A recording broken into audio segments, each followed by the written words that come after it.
Sup, dude? You're gonna need one of these.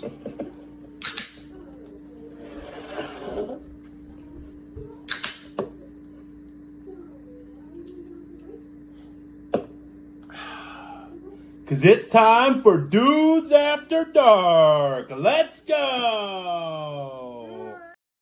What's up, everybody? We hit 100K. Thank you all so much. I'm ready for this. First of probably several of those tonight. Garage beer. Beer-flavored beer. There's rumors. They're going to be expanding again soon. You have to stay tuned here for that update. But hey, big one tonight. The 1/10 of 1 million show. We are live. We got segments. We got a hot dog eating contest. We got a little taste of sports. We got a little taste of comedy. We got a little taste of Major League eating. This is going to be the Dude Network in a nutshell over the next 2 hours. All kinds of awesome stuff here going on, but we're not going to waste a lot of time with just me. Again, thanks for Garage Beer help making this possible. But first, let's get to our co-host of the night and plus one. We got the full crew here tonight for this one. Absolutely freaking jacked for how this all goes here for us tonight. First, out of Turlock, California, the Californian that's been born again, the artichoke grilling, poncho sursterman eating, menthol ash flicking, just our COO. He's awesome. Johnsy. What's up, everybody? What's up, Johnsy? Love How to we have doing you on. tonight, Tony? This is gonna be a good one. It's been I'm real excited. good. Hey, my positive weekend started last night, man. You ain't nothing bringing me down after last night. I mean, smoke the big buck. Let's go. And, dude. Crazy. We'll probably talk about it. So we'll probably talk about it. But yeah, I'm sorry. I don't want to brag about it a lot, but I'm still on cloud 9 after last night's hunt. But bro, gorgeous. Before we get into that, we'll bring in the rest of the crew here tonight. Our main man out of Florence, South Carolina, our South Kakalaki segment soothsaying samurai of the Kakalaki of the Southern region, the creator of the Carolina Gold. He loves gold. And the downtown funky brown sauce. Damon, back porch barbecue kite. He loves gold. What's up, guys? What up?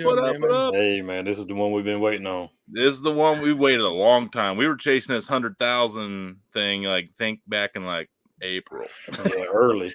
We got a little after the first shopping video. We're like, all right, I think we need to set our goals for this. And we started out at 70, then we got to 80, then we got to 90, and then we got to 95, then we got 100. And guy's been with us since you had about 1,000 followers. Well, the OG of the Dude Network, one of the original guests that we ever had out of Alice, the great state of Texas. It should be its own country. Just ask him and everybody inside of it, except for those in Austin. There's some of those that they might not get on board with that ideology.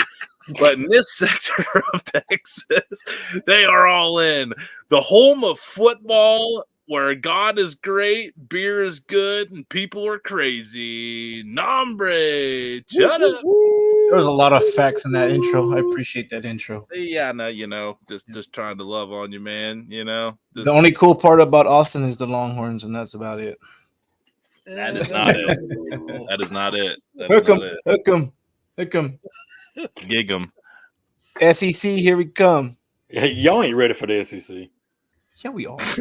Hey, the Longhorns. Yeah, they're beating up on Mike Gundy at Oklahoma State right now, man. Bro, we beat Bama, bro. Isn't Bama the SEC? All it's gonna be. Wait a minute. Yeah, you beat Bama the one year they have 6 losses. You guys are gonna hang your horns on. So you're gonna hang your horns on them. Oh, hey man, don't worry about us. I'm not actually. As a matter of fact, I'm not. Not even one not time. even remotely. I mean, there was a lot of passion in your statements. I don't know, man. I don't know. Yeah, I'm passionate about not caring about. I'm not worried. I'm passionate about not worrying about them. I'm so adamant. Hating. What? Horns You're down. hating. Horns down. Yeah, hating. You're hating like you hate the Polacks, like you said that one episode. Nah, hey, you're the one. You're the one that's burying all the Caucasian brands. I mean, not me, bro. Oh, My bad. God. That's Oh, your boy. funeral. And That's I mean- we're yours. back. All I was mentioning was the name of the meat market, So, Yeah. and I just saw your face drop, and then we had a 2-hour conversation about it. So I was like, "Oh, bad, my bad." But I mean, that's what they. Oh, We're all like, 7 okay. minutes in. It's like, yeah. Fuck Polacks. I didn't There, say the F there word. goes our monetization, There it everybody. is. I just wanted to get it out of the way early tonight because I figured we weren't going to get it. So now we don't have to worry about trying, So anybody else want to just make sure we don't get that tonight? You know what's funny? 2 of our best push shows last week were both yellow flags. So fuck it, Send it then. Fuck Send it. Yeah, fuck To it. the moon, Alice. to the moon. All right. Wait, I didn't know Oh, they rate man. their shows by flags colors. Yeah. Well, it is 2023. Everything is a little backwards. And Well, we ain't gonna raise the white flag. That's all I say. So, but hey, guys, our show tonight, we went all out It's time All to out. get it. for this one. I think, but this is kind of what we've always been wanting to do. We Mhm. finally had a really good excuse to do it. So I do see us doing more multiple guests, a little bit. They'll justify a longer show. And we're going to have more segments. We're going to have more bits, pieces, a little more production value. We've been having weekly production meetings. So that's why you've hopefully been seeing a little more quality here and thought behind this show. We went from just guerrilla podcast warfare to civilized folks, Something in like the that. podcast game, Hey, the cream rises to the top, fellas. Right. Oh Amen. yeah. Oh, yeah. Oh, yeah. Shout out Stephanie McMahon. What? Let's go. I don't know. That's true. I want to know that's true. We'll never. Oh, know the hey, guy's dead. dude, it's The so guy's dead. common knowledge at this point that it's just like accepted that that's how it went down. You know the reference he just made, guys? No. No. Why No, Macho so- Man got kicked out of the WWF? So supposedly there was rumors that Macho Man and Stephanie were having relations, but at Okay. that One time, problem. she was One a problem. minor at that time. She was like, 15. yeah, I didn't know. Yeah. You Supposedly, know what? Unfortunately, with big fame things, that checks out sometimes. So but that dude. And then if you ever get a chance, ever watch, was it Dark Side of Wrestling? I don't know what it Mhm. comes out on. It tells you like some dark ass stories of some wrestlers. He was on there, and that dude was some mentally issues, mental Yeah, issues. dude, there's a lot of them to do. Fun fact: he was a pro baseball player before pro wrestler. He was. He played at what, Florida State? Yeah, and he minor leagues of the Pirates. I don't know if he made it to the Yeah, he big got show. drafted. Yeah. well, unfortunately, that wasn't gonna. Even if he got drafted, he would have done nothing because Whoop. Pirates, Hour change. Still nothing in it. 905. So, well, let's get down into it here tonight, guys. I know we got our co-host, our fifth. We brought on a fifth co-host tonight because that's how awesome this is going to be. Man, I don't even know where to get an introduction to. The guy's accomplished so much. We'll just start kind of, I don't know. Let's go down the high list. school, went to Don't forget- Princeton. Don't forget he went to Katy High School, Texas. Don't forget that Never one. heard Oh of her. boy, here we Never heard of her. freaking go. Never heard of It her. was just I'm spitting out facts, guys. Don't hate the facts. Jesus Listen. Christ. Well, I mean, All right, we'll let him attest to the facts here on Yeah. this one. A dude that has shaped some of the world's best athletes ever to set foot on this planet they call Earth.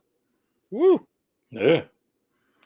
A man that has probably looked at a professional athlete and they've looked at him and there was some awkward tension because they were like, I ain't listening to you.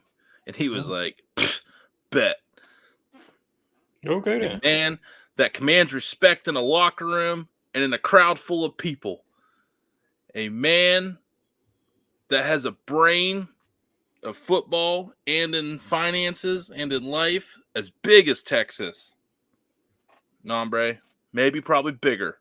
Mm. Better than Texas. Ooh. It's a fact. Australia's pretty big. Yeah, his brain's as big as Australia. Oh, Let's go. Big brain. You know what they America's say? bigger. Big brain, big hat.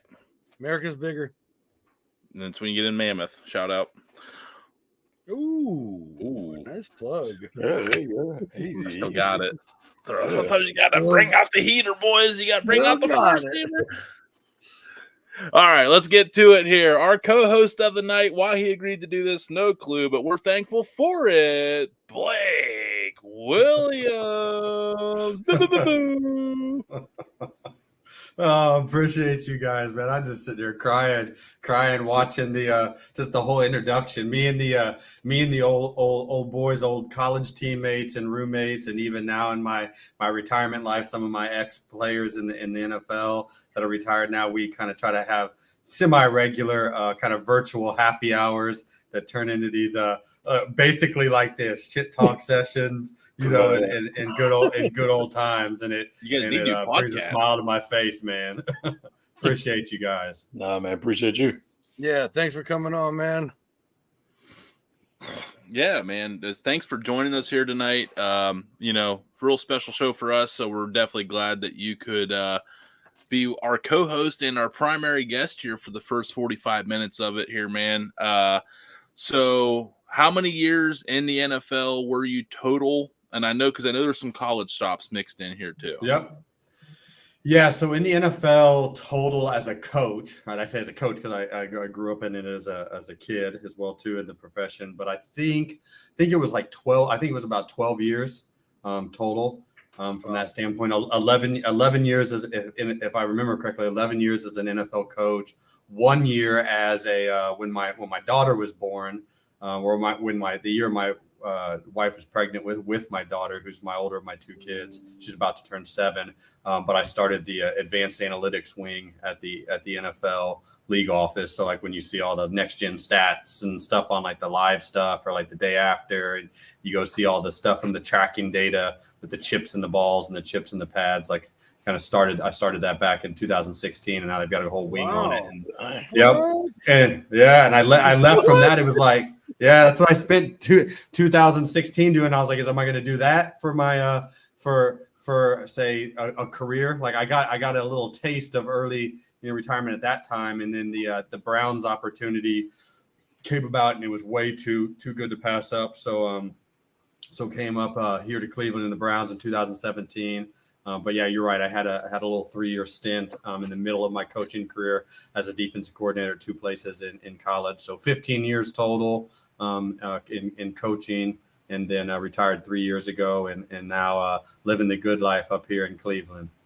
There you go. You heard it here first. You Yeah. heard it here Good first. I line. mean, Good his line. words, not mine, guys. His words, not mine. I mean, that's What quarterbacks were there in your stint? I mean, there's like 20 of them. We're here at the Browns. Yeah. Well, how much time do we got? Yeah, how much time we got? The first year was obviously epic. I mean, that was Deshaun Kaiser and Cody Kessler, right? So that was Shout out, baby parrots. a miserable year. No, I mean, real talk, like no knock on them. They were put in an untenable situation.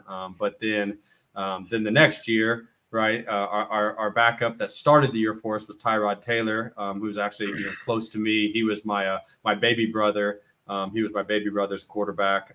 Man, God bless his soul. He is so injury prone or accident prone. Poor guy. I know, a stud. Dude, but then one of my honestly, like, and I know like this can be polarizing here and there. Like all I can do is attest to from the entire recruiting scouting process to then physically being around the young man and coaching him and being around him. But also Baker Mayfield, and he's one of my all-time favorite. Yeah, he's one of my all-time favorite. I've been around. I tell people all the time. One of the top rookies I've ever been around. Even not just talking about rookies, talking about vets included.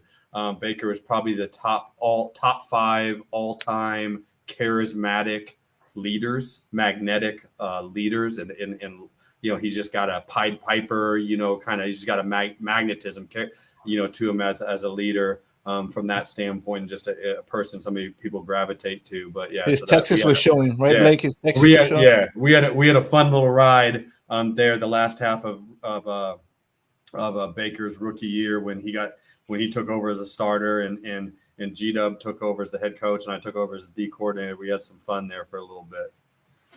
For all those referencing G-Dub is Greg Williams, longtime coach as well, of family relation, right? Of family. No, who's another electric factory too. Both you guys together are quite a scene. I love it. Love the shit talking. I mean, I just sit back and just crack open a garage beer and take it. I know we got lots of questions from everybody, and I'll do my best to direct the traffic here tonight since we got a lot of people in and out of this one. Johnsy, first, what you got here for Coach Blake? What was more fun, coaching college or coaching pro NFL? Ooh, that is a good one. For me, because they're very no different, doubt, very, very different. Very different. For me, no doubt NFL. No doubt NFL. The reason why, I think, like I grew up in a professional environment. So even when I played in college, right, like there was this element of, and maybe it wasn't always, frankly, like the best thing, right? Because it's not always the best to be like very, drastically different. But I even took a professional approach to that, right? And it's just different dealing with 18 to 22-year-old young men. I tell people all the time, like the gap between an 18-year-old freshman, at least at the time that I was coaching there, the gap between an 18-year-old freshman and a 22-year-old senior, that's a wider gap in development and maturity than it is between, say, like a 22-year-old rookie in the NFL and like a 28-year-old, 29-year-old vet. Right, like that's those two are closer together than those two, and so I preferred spending my time, coaching, game planning, mentoring, not necessarily like recruiting is real, right? And I always just had a hard time to a degree, like managing for myself, like managing the aspect of like the amount of time that was spent trying to get the next person that's not even here that was taking away from potentially me doing everything I needed to, or the next thing I could do for the people that were already here, if that makes sense. So to say, where in the NFL, you don't have that, sort of thing. And then you're dealing with grown men themselves, many of whom have mortgages and they have wives, and some of them who have kids themselves. Like it's a professional environment. It's like it's like you got a job to do, and I have a job to do, and if we don't do it, we're going to be out of here, sort of thing. And it's like, and there's not this dynamic between like amateurism and on one side and professionalism on the other side. What's funny is I always thought that college would be more enjoyable because if you like really bomb, like with Nice's, like every 4 years you get a turnover, where in the NFL you get stuck with 10-year contracts. And well, not so much in 10, but you know what I mean? Like 5, 6 or below half your salary cap, where college is just scholarships. But I think you make a really good point there, because at least in the NFL, outside of the occasional problematic rookie or disgruntled veteran, like most of those guys got it between the head, and they're pretty focused on the game of football, or they wouldn't be in the NFL. So actually, that does. Man, I think you might have changed me on that one there. Just got me thinking outside the box. Yeah, because I like it. I honestly thought he would say college just because of the way I think of college versus the NFL. Because in college, you're playing for that millions of dollar contract. Not no more. NFL, you already have it. I'm not saying that they don't try. I'm not saying anything. I see the looks from the crowd here. I would say for me, it's just different, right? Like there's a difference between professionalism and then like amateurism from the standpoint of like, and maybe it was a part of also like growing up in pro sports and then being a pro coach, even a pro coordinator before going to college. And like, it was a little bit of a shock to my system, a little bit on like some of the young guys coming in, like you're used to like trying to figure out where the disconnect is, like where they're not understanding your coaching, where they're not getting this, certain thing.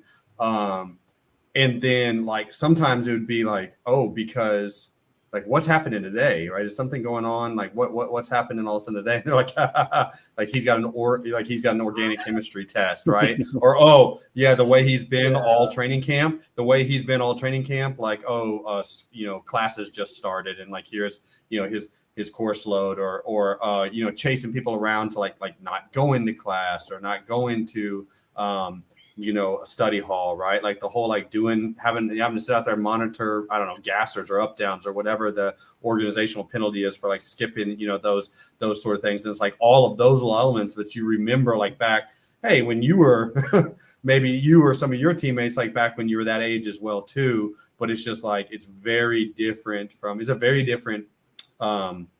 coaching, so to say, and like developmental process that you're doing with the young men. And it's very rewarding, but it's very different from preparing, in game playing in the NFL and development in the NFL, from that standpoint. And it's like there's a lot of like, so to say, like it's very much this holistic. You're dealing to a degree, like you seem like you're dealing with more stuff outside of football sometimes than even in football, right? Whereas you as a coach in the NFL, like you're not necessarily dealing like quite with the same level of like a parent, almost like a straight parent or uncle. I guess the other thing too is like most makes a lot of NFL guys sense. are happily married with their kids and stuff. They're not out chasing around doing. I'm sure that still goes on, but but but they're still like the Kirk Cousins of the world. We'll leave it at that.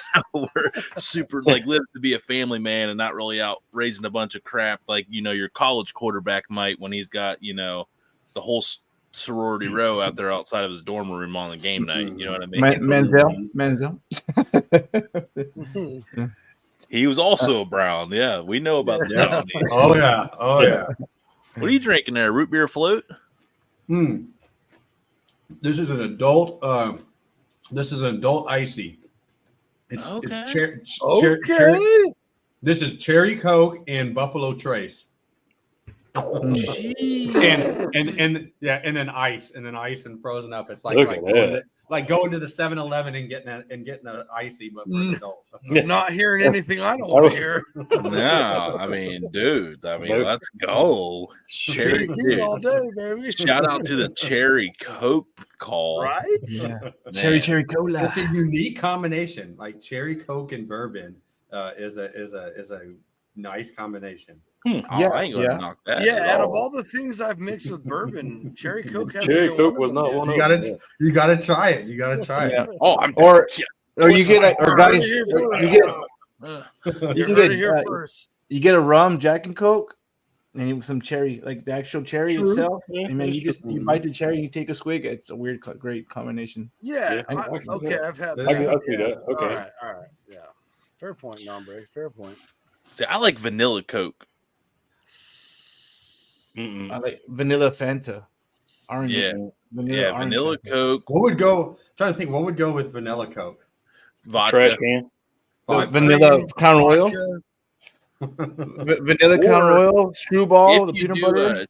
If you do like a cherry vodka, it's like a cherry vanilla. I mean, that would be it's solid. No vodka here. I don't mind. I don't mind a good vodka. I don't drink it often. Tito's. It's a good summer. It's a good summertime. It's a good summertime liquor. Here's the deal. I'm drinking clears. It's usually a ruckus night. We'll put it like that. Oh boy. Ruckus night. Go ready You're such a rebel. Here we go. So it's always funny. Everybody's always like, I feel like people got their types, right? They're like, oh yeah, no, I stay away from the dark liquors. I haven't touched that in 5 years. You don't want to be around me, on those nights, or vice versa. They're like, I can't do that. I can't do the clears. I can't do the vodka and tequila. For me, you don't want to see me. For me, it's Jaeger. I just learned my limit. Jaeger's a no. Yeah, we did too many Jaeger bombs growing up. Yeah. I can't even touch. I can't smell it no more. I mean, my first drunk was Jaeger, so that's a no. Your first drunk's always your last drunk with what you got you drunk. I mean, that's my very first one that got me tanked was vodka. So, Damon, your first drunk. It was straight up Jaeger for sure. Nombre? Yeah, dude, I'm getting nauseous just thinking about it. Yeah, because I actually was so bad. I had the tap machine. that you see in the bars. Oh, I haven't seen at the house. Ooh. Jesus, man, you were dedicated. Yeah. To the craft. Blake, what was your first drunk? I'm a 0 to 60 kind of guy. You've seen me, Yeah. So it was you think you're invincible still, and whatnot. So it's like it was technically Everclear. All right, because Jesus. because Well, it was if there's one it you was, don't want to do again, it's that one. it was a big old huge Jungle like juice. it was jungle juice. Jungle it was the big juice. Oh my lord. juice and an arm wrestling tournament broke out, and it was like losers. It was one of those. You know how it works. It's like losers gonna drink a whatever a thing of jungle juice. But then it's like, and then it becomes okay. The winners drinking a celebratory jungle juice, and then it's like doesn't matter whether you win or lose. Every round you're drinking. Everybody's getting some. My first jungle juice experience was a liquor luge down in Philippi, West Virginia, and Alderson Broadus. Rest in peace. Yeah. Yeah. Yeah. I mean, I was a freshman, like 18-year-old out in here already. From the gravel dirt road of Dairyville, Ohio, man. I'm down there like first month doing a liquor luge with jungle juice. And I'm like, I love college. I've never seen a big block of ice before. This is crazy. We had some epic liquor luge parties and nights up in our dorm room at Princeton back in the day. Some epic ones like we still talk about. Princeton, like I imagine multiple runs, and you got people like on the block at the same time competing. Like it was one of those crazy nights. Like we had teammates like. I remember I had a teammate's mom and a teammate's grandma like doing liquor luge races against each other in a line about you woke up in a line about 100 deep coming out of that was the year we won the Ivy League championship, and about 100 people deep going out the dorm room in the liquor luge line, and we had some epic ones. I'm not gonna lie, you can't open a story with I had the mom and the grandma, and I was like, what? I was like, where's this one going? Yeah, I was like, he's like, speaking of which, funny story. They're actually Cleveland natives. They're all Cleveland natives. My boy that played with me, he and his family live over on the east side. He's a St. Ignatius guy. But yeah, so like surprise, right? That I decided to settle in Cleveland as my adult hometown. I'm not from here, right? I was just like, hey, I got with the vibe, Yeah, hey, we welcome everybody, man. It's a mix, it's a melting pot up there in Cleveland. No one's like actually from Cleveland. They're either from Cleveland that left and come back to visit, or they're a transplant that got a job in Cleveland out of college, or my personal favorite, I met my wife. In Cleveland? There's a lot of guys that's like, yeah, my wife's from Cleveland. Oh, I thought that's the end. You like were saying you met your wife in Cleveland. No. That's a lot of stories where I'm like, hey, how'd you end up in Cleveland? Well, my wife's from Cleveland. And that's like it. And that's like that's the end of the discussion. David, what you got for Blake? Hey, we'll go with like one of the recent topics that's going on. Comparing like, because college football is going through this deal now where they're stealing calls. What you've been both ways of the ball, college and pro. What's your thoughts on going headset into college ball like they do in the NFL? That's the number one thing that I hope comes out of this, right? Is that right? This should have been happened a long time ago. Like no joke. I mean, I've been around, and it's crazy to say, but like I've been around and seen. I'm trying to think now. 20 years ago, at least, and probably more than that. 24, 25 years ago, seen Little League, like Pop Warner teams, right? Like major, I mean, Nombre, like down there in Texas, like some major Pop Warner teams I've seen with coaches in a press box, right? Like they're playing at a high school stadium, and they've got headsets, right? But like you don't have it in college, you have it in high schools, not all high schools, but some high schools. Obviously you have it in the pros. It's like it's way past time. All the art, like they're really like it's not like an expensive, it's not a cost. Like you already have the coaches have the headsets. Right. If you're even at Division III, like whatever it may be, NAIA, like the coaches have the headsets. It's a like it's a simple radio machine that's been around since the freaking 40s, right? In the NFL, if you go back and watch, like if you ever go back and watch, like when Paul Brown, like first put the radios in the players' helmets, like in the NFL back in the day, like where they didn't even have like they had big old radio in there, but didn't even have like a full helmet full of padding. They're getting like their head got cracked. Autogram's head got cracked open from the speaker. Had this Cold War era like looking radio up in there. Yeah, for real. Like so the Red Baron here. I'm hoping that comes out of it. Honestly, I think as anything, I mean, they're making, in my opinion, making more out of it that it is. Now there's rules are rules. Like if you go to like extreme lengths to subvert rules or certain things. But like I know me personally, like I loved, like not to get off topic, but I coming from NFL where I came from, like coming to college. It's all this it's no huddle and it's fast, but it's not that fast. Right. Like it's not that fast, especially when you're used to like because the clock in between plays and like the kind of the play clock, so to say, is faster in the NFL than in the running clock and stuff like that than it is in college. Ball stops on a first down, all the stuff like that. Right. And so I loved it from the standpoint of like there's only so many plays that you can run and so many plays that you can run out of a formation. Right. And then with some of the colleges where you're getting into these like, hey, we're going to get in this formation and we're going to run this type of play if they're in this type of defense, but we're going to run this type of play if they're in this type of defense.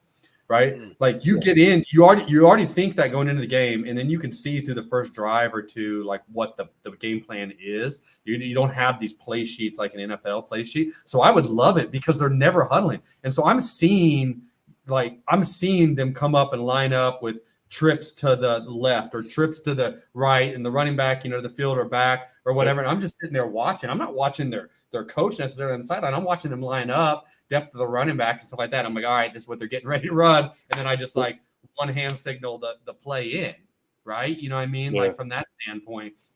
And they check, and I know what they're checking to, and I check to this, and we do that. And like we did a lot of that at Southeastern Louisiana, like dominated on doing certain things, like that. And so it's like, it is what it is, but I hope it does get to the radios into the helmet, like this whole like looking like Teletubbies over on the sideline with four coaches in different color hoodies doing or like it makes me think of like NSYNC, like back in the day, like they're doing like these like boy band like dances, and it's just like it's insanity going on, like me as a defense coach on the other side, I'm like, this is the formation already lined up in, this is what they're doing, like let's run this, So here's a question for you, Blake, then a little conspiracy talk on the Harbaugh situation. Do you feel that they're throwing the book at Harbaugh for him kind of spurning publicly the NCAA earlier in the season for the first set of allegations he went through? Do you think they're just zeroing in on him now because he pissed him off?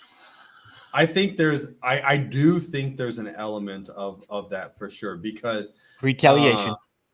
Because look, let's be honest, like it's Michigan and what they've done so far, like this year, it's like it's good for the NCAA, it's good for the Big Ten, right? So some of these things, it's kind of a little bit of like biting the hand, feeds them, sort of things, your mid-season. But I've watched it. I've watched it happen at the NFL level. I've watched it happen at the college level as well too. Like I've been a part of that. Like who would we say? And I may be throwing you guys on the spot, but if you had to think off the top of your head, like who are maybe the two head coaches in the NFL, like that the perception maybe at least out there, and the perception is true, but the perception that the NFL may have it out for the most. Like, who do you think? What do you think? The ex-Dolphins coach. No, that's a Dolphins fan thing. Yeah, that's there's two of them. One of them's a definite Hall of Famer. Definite Hall of Famer. Belichick. That's what I was going to say. And then one of them's probably a Hall of Famer coaching on his second team. McCarthy? No, second team. Out in Denver. Sean Payne. Yeah. You're familiar with Sean. And to a degree, like neither of those two bow and kiss the ring, and have been they're vociferous about that, and so I've always kind of had a little bit of that. You call it whatever, pettiness or whatever. But all I know is I've seen it happen. It does feel a little bit like that. Harbaugh is 100% that cut from that same cloth. Like he's not gonna kiss the ring. He's not gonna bow. He says all the time, like he'll put the bullet, he'll say on the bulletproof vest, like he's been saying, like, hey, like direct the negativity towards me. Don't direct it towards these kids and whatnot. He's that type. Mike Gundy, I'm a man. Yeah. I'm 40. But yeah, I think it's a little bit. I do think it's a little bit that nature. Okay. Yeah, I know. I got another. I'll go around the wagon here. Johnsy in between drags of his Newport up there. What you got? Exhale. If you could go back to the NFL, what team would you want to coach right now? Dolphins. No, come on, Nombre. Cut it out. And why is it the Chargers? Well, if they want to beat a winning team, they'll get Blake on there because right now they suck against good teams, Nombre. I would say, and this is straight real talk, and I've said this before. Like I'm retired. I'm good. I've got my multiple business I run now. Probably it's not just, honestly, I will tell you this truth. It's not only because I'm in Cleveland, but probably the only one that at this time that could get me out of it right now is Cleveland. And that is the way they're structured. Brownies. Yeah, that's the way they're structured. That's the way they're built. I've known Jim Schwartz since I was 8 years old. Right, like he started as a quality control coach for my father, and then got moved up to a defensive or a linebacker coach for my father. And then when my father got his first head coaching job, they promoted him to defensive coordinator, replace my father at the Titans. Right, and so that's that same scheme and system. All those people, the people in the front office, like the Andrew Berries, the Paul DePodestas of the world, all those people, I know. Very well the ownership. Kevin Stefanski and Andrew Berry and I all played against each other in college. Andrew was at Harvard and Kevin was at Penn, and I was at Princeton, but we were all defensive backs playing. We were all DBs playing in the Ivy League at the same time against each other. Who's the best? Who was the best? Come on now. Go. I will say this. All three of us won an Ivy League championship at some point in time during our careers, and that was very. Those were when I was playing, at least, like those were the three dominant teams were Harvard, Penn, and Princeton. Yep. Are Princeton rivalry, like Ivy League rivalries, like hardcore? Like, I don't know much about. I know that they're the oldest, some of the oldest rivalries in all of college football. Mm-hmm. Like Harvard Yale is like the original college football game. So how are those rivalries? Princeton Rutgers, not to correct you. It is Rutgers. That's my bad. Princeton did invent the game. 1860. Princeton, that's right. Hey, you got me. I got one on you too. So I got one for you here in a minute. We're gonna test your knowledge here in a second too. Okay. But no. Okay. So back. Okay. So, other than Tony's an idiot. What? There goes TikTok. I want TikTok. I think we lost TikTok. I think we're back. So, describe the rivalries of Ivy League football? They were big time rivalries, right? So, like, there's four colonial colleges.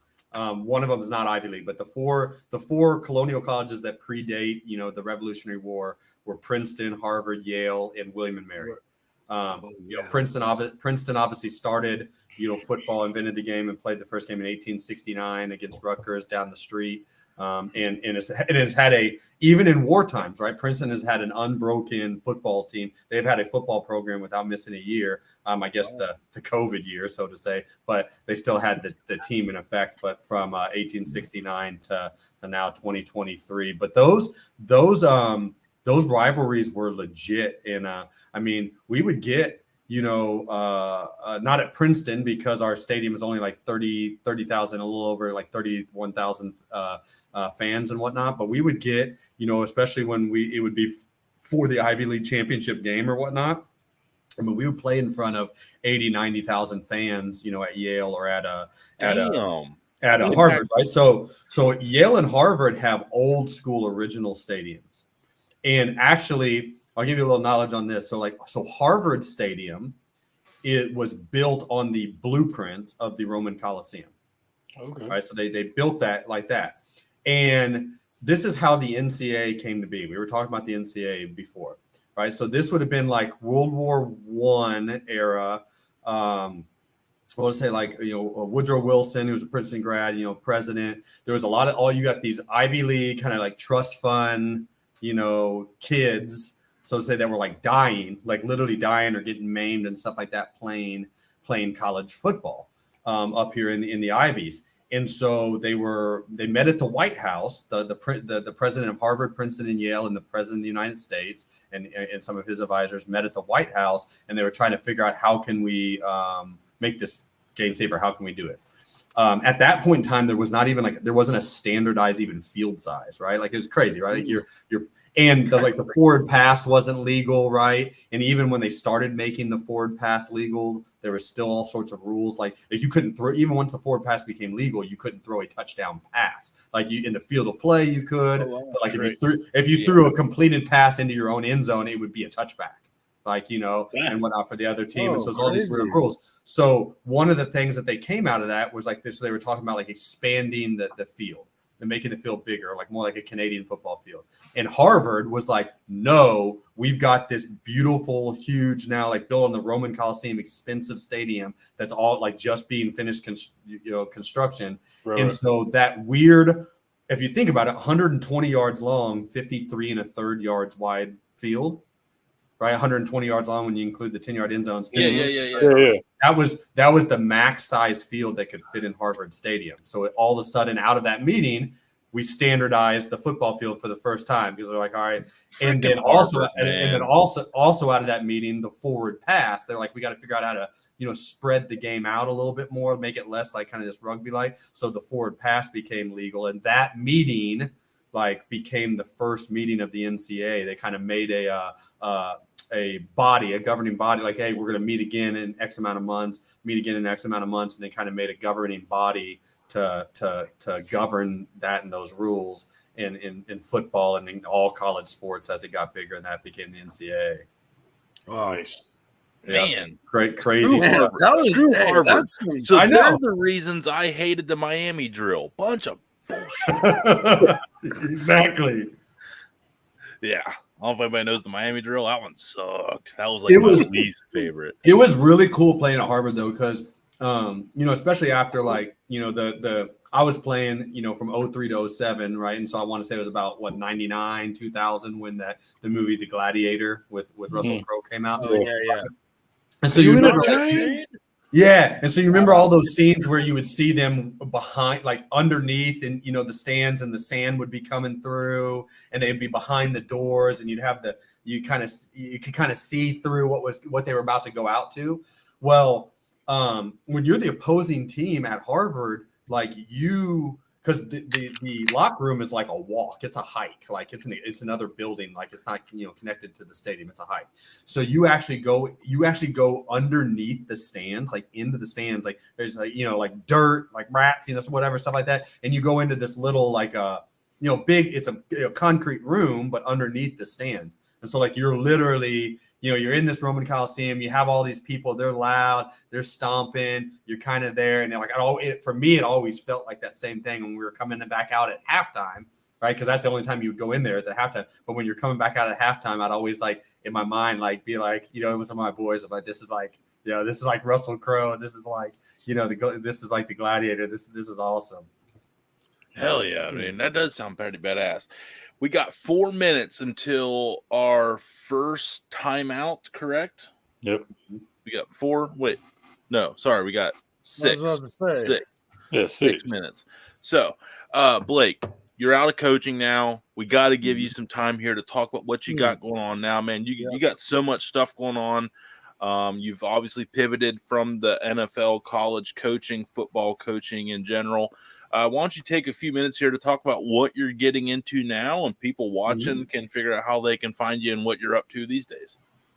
Yeah, thank you, brother. One of the big things I'm doing is I've got a big private wealth management firm here in Cleveland called Lakefront Capital. that I run, with my partners. Obviously, my segment of the business, I heavily deal in the sports world, sports and tech world, both individuals, but then like businesses as clients as well too, and then endowments, both like for profit and non for profit, and just whatever is needed, right? It's like it's financial planning, it's financial coaching, investing, the whole thing from that standpoint, and then also now, where I originally met Tony, in y'all's world now, the podcast, sports talk, TV show world now. I've joined Big Play Media, and have got my father and I, started our own kind of national syndicate sports talk TV show and podcast. Let's go. Called the Come Get Some Show. That was always like our tagline everywhere we went, right? Like we broke every single meeting, with that Come Get Some, and the Come Get Some was like our rallying cry, so to say. It was our mentality. It was that it's about us, not about them, sort of mentality, that playing offense on defense, that we got from him. And my father learned from Buddy Ryan, right, who he coached under, growing up in the Actually, I didn't know that was his. I didn't know that was his. Yeah. name. Yeah. So that's that whole mentality. Legacy, man. Yeah. That whole mentality. And so doing that, loving that. And then chasing my kids around, coaching a little bit of Little League, and doing a little bit of everything. I love it, man. Good for you, man. Speaking of that, we actually have a play call here for you, Coach. We got one here for you. You guys ready? Yeah. Johnsy, Damon, I Nombre. guess so. All right, let's do We're it. gonna run it. Let's run it. All right. It's third. What's the play, Coach? What's the play? Hey, it's 4th and goal, guys. It's 4th and goal. We're going for the win. There's 2 seconds left on this clock, and this is the last play of the game. You ready? Yeah. All right. We're going strong over cover 1 Mike Spy AB cross. Ready? Come get some, bitch. Let's go. That was for you. I love it. Whose play is it? Who drew it up? Whose playbook did it come from? You. Fucking, I'm a genius, dude. No. Podcasting wasn't my call. I just let you guys, run it so you felt smart about the game. You didn't want me coming around. I mean, you can't have some dumb hick from Tuscarawas County, Ohio, down here showing you guys that strong over cover 1 Mike Spy AB cross. There was actually attempted logic in this. I don't know what strong over was, but I know it's cover 1 and a Mike Spy, because that's your middle. That's the jock on Lamar on Sunday. He's going to be our QB spy. An AB cross, that's going to be Dalvin Tomlinson and the other guy shooting the gaps, doing a little stunt in the inner defensive line there. That's what's going to happen. No doubt. We would call that that would be Hot Tom Red 51 Spy. Ooh, close enough. There you go. So the strong over front would be our hot front. The Tom game would be the AB cross, the TT game inside, and Red 51 Spy is the coverage. Got it. Yeah. Well, don't give all away the secrets. Jim Schwartz is doomed. He gave away Jim Schwartz's play. Brown's losing by 60 now. We don't have a chance. We just gave up Schwartz's game plan. So we still got 2 minutes. Sorry, I'm just really keeping track on this. I'm trying to keep it structured tonight. Last couple, we got 1 minute here. What real quick before we Nombre, what you got? Man, what's your opinion on primetime coach? Ooh. Coach Prime? Yeah. Ooh. I had that loaded up, but they forgot about me. Are you asking if you're going to is it going to make it, or is it just he? No, what's your opinion on him? Okay. He took advantage of the portal, which is him in the South Texas Bobcats took advantage of the portal, and they're the first 2 coaches to do that. Yeah, I'm personally I've always been a fan of Dion's and Coach Prime. I hope he gets it turned around up there. As you see even with like Mike McDaniel down in the Dolphins, anytime you do it differently, you're going to have a little bit of a pushback, from any sort of old guard. I'm all for doing it the way you believe. I think he genuinely cares about the young men, and he's running it though He's running it like an NFL team, so to say, like a professional team, where we don't have this, multi-year rebuild. Like we've got these things at our advantage, right, from the NIL and the prime in the transfer portal, and we're going to leverage it and we're going to use it, right. And as you know, I mean, if it doesn't work out, everybody's going to point to all those things because of it. And there's a lot of teams out there who don't win, you know what I mean, and whatnot.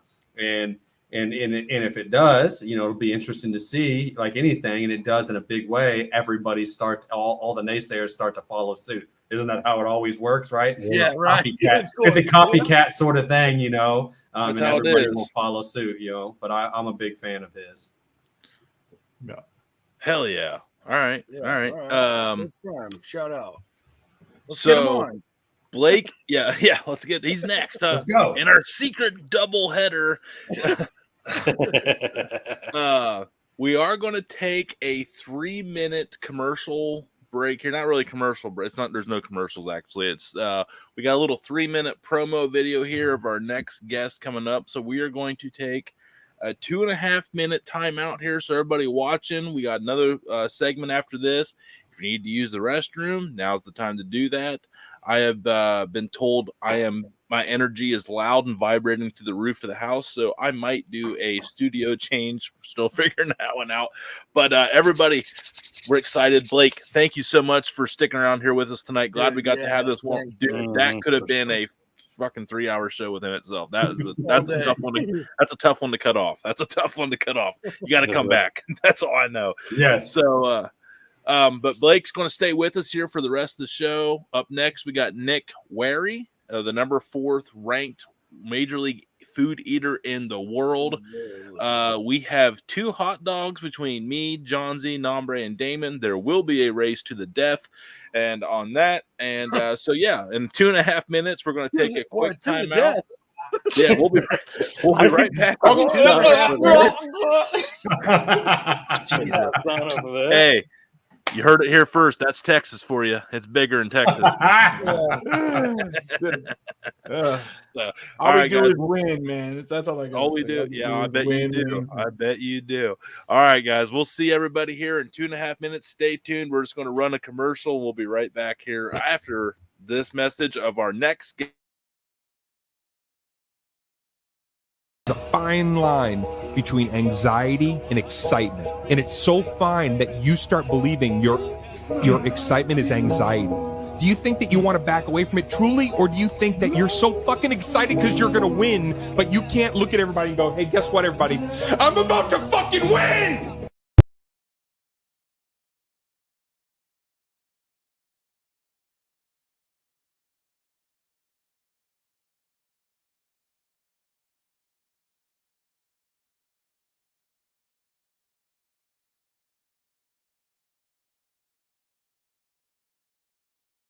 It is impossible until some crazy son of a bitch has the audacity to believe that no matter what the expert or the doctor says, I can still do that shit. And if you don't believe it, just sit your ass down over here and watch me do it.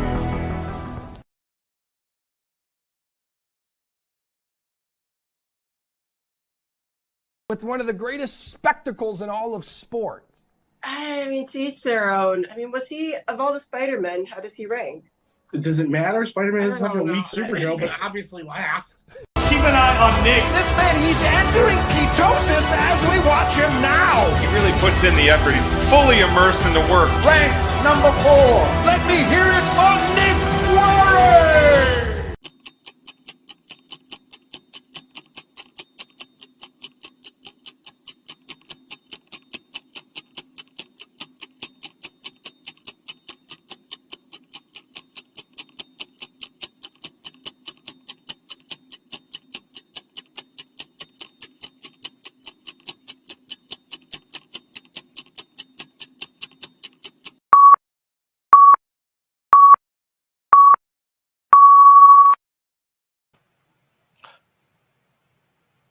And we're back. Yo. Yes.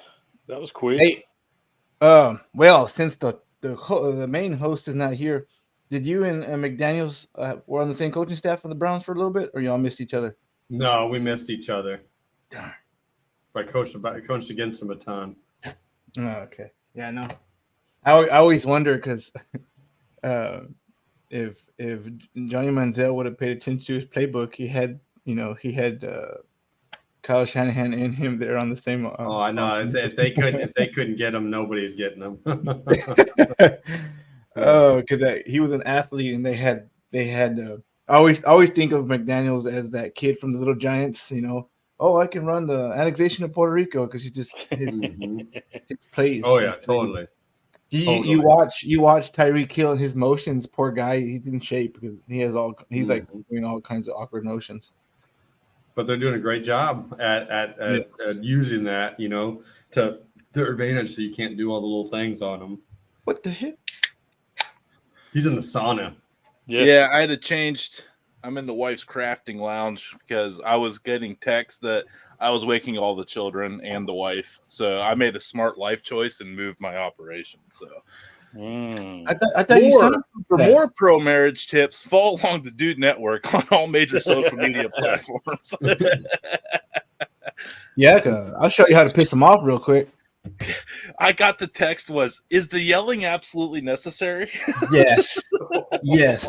I mean, she didn't. It is. I mean, she didn't read the show title. She didn't read the show title, bro. Yeah. We're gonna have to just messenger. So we got 5. We're about to make it 6, and I'm really excited for this because this is the first time we've had anybody in this space on, and I have been intrigued by this world for ever. A man that shouldn't need an introduction, but we're going to give him one anyway, because if you don't know who this guy is, you hate freedom, you hate life, you hate everything about hot dogs, pistachios, accomplishments in the food eating world. This guy looks like he's got like 8,000 like Evander Holyfield, Mike Tyson type belts hanging here on his back wall because he's a champion. That's why we brought him on. We only bring champions on. We got Blake on. He's a champion. Got nombre on. Got a ring. He got a ring with some, I think it's a Saints ring. It's got a lot of diamonds that says very clearly that he was a champion that year. Very clearly it says it on there, like probably in 30 places. I think I've seen it. So, but a man here that could put us all to shame. We think we like the barbecue. We think we can eat a good brisket. I guarantee you this guy would make us go home crying to our mommies and wishing we were never born and that we were probably vegans because he would eat 60 pounds of brisket. No, Johnsy, you would lose so bad. You'd be like, I'm not worthy of eating meat next to this guy. Negative. He goes negative. Oh, God, here we go. I would lose, but I'm not vegan. A man that is ranked 4th in the world, but 1st in Major League eating body fat percentage. A man that is absolutely yoked and could probably do 8,000 push-ups right now after drinking 6 of those frozen adult cocktails that Blake Williams is drinking down there. I forget where he's out of, but he's probably going to tell us. A man that is going to just take 2024 by storm. A man that holds world records in hard-boiled eggs. We're going to have to talk to him about that one about the day after because we got questions. And also, the most pistachios eaten in 8 minutes, which was a lot. It was a lot. 2-time world record holder, Nick Wehry. Ooh, look at that bell. Hey, Nathan's, they said Wehry. Is that correct, or is it Wehry? It's Wehry. You know, I mean, George Shea just occasionally mispronounces it on the Nathan stage, but it's Wehry, like tired. Basically. That's what I said the whole time until I watched the promo video, and he said Wehry. I said, "Oh my God, I've been saying it wrong all week." You're good, no, you're good, man. How you doing, Nick? I can't complain, man. You know, most of these I do have to say the big giant pink ones that this is, and we're missing one, are Mickey's Nathan's championship belts because I am not even the best eater in my own damn house. So that is true. You after you won the pistachios, you proposed to your eggs. After I won eggs, yeah, I got down on one knee after I ate 50 hard-boiled eggs in 3 minutes and 6 seconds. I got down and proposed because what could possibly be more romantic than shoveling 300 grams of protein down your face? Right. I'm worried about dude, what was those guts looking like the next day, dude? I kind of felt bad for the people on the. I mean, to be fair, it was a Spirit flight home. You paid for a Spirit flight. What do you expect? On the flight, that's one of those where you put your headphones on and you pretend to be asleep, and as you just like, or you're like, oh, who was that? That's terrible. That wasn't. He goes, you paid for her Spirit flight. That's the perfect ad.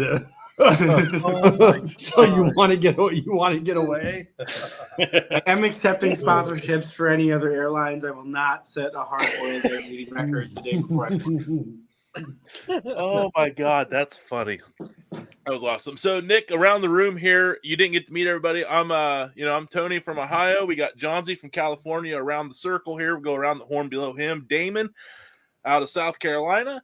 We got Blake, NFL, college, life coach, financial coach down here below us. He's out of Cleveland. Then we got Texas in the bottom left down here in Nombre. Best for last. Nick, where are you out of, man? Tampa. Okay. Tampa. Hey, that's why no wonder. No.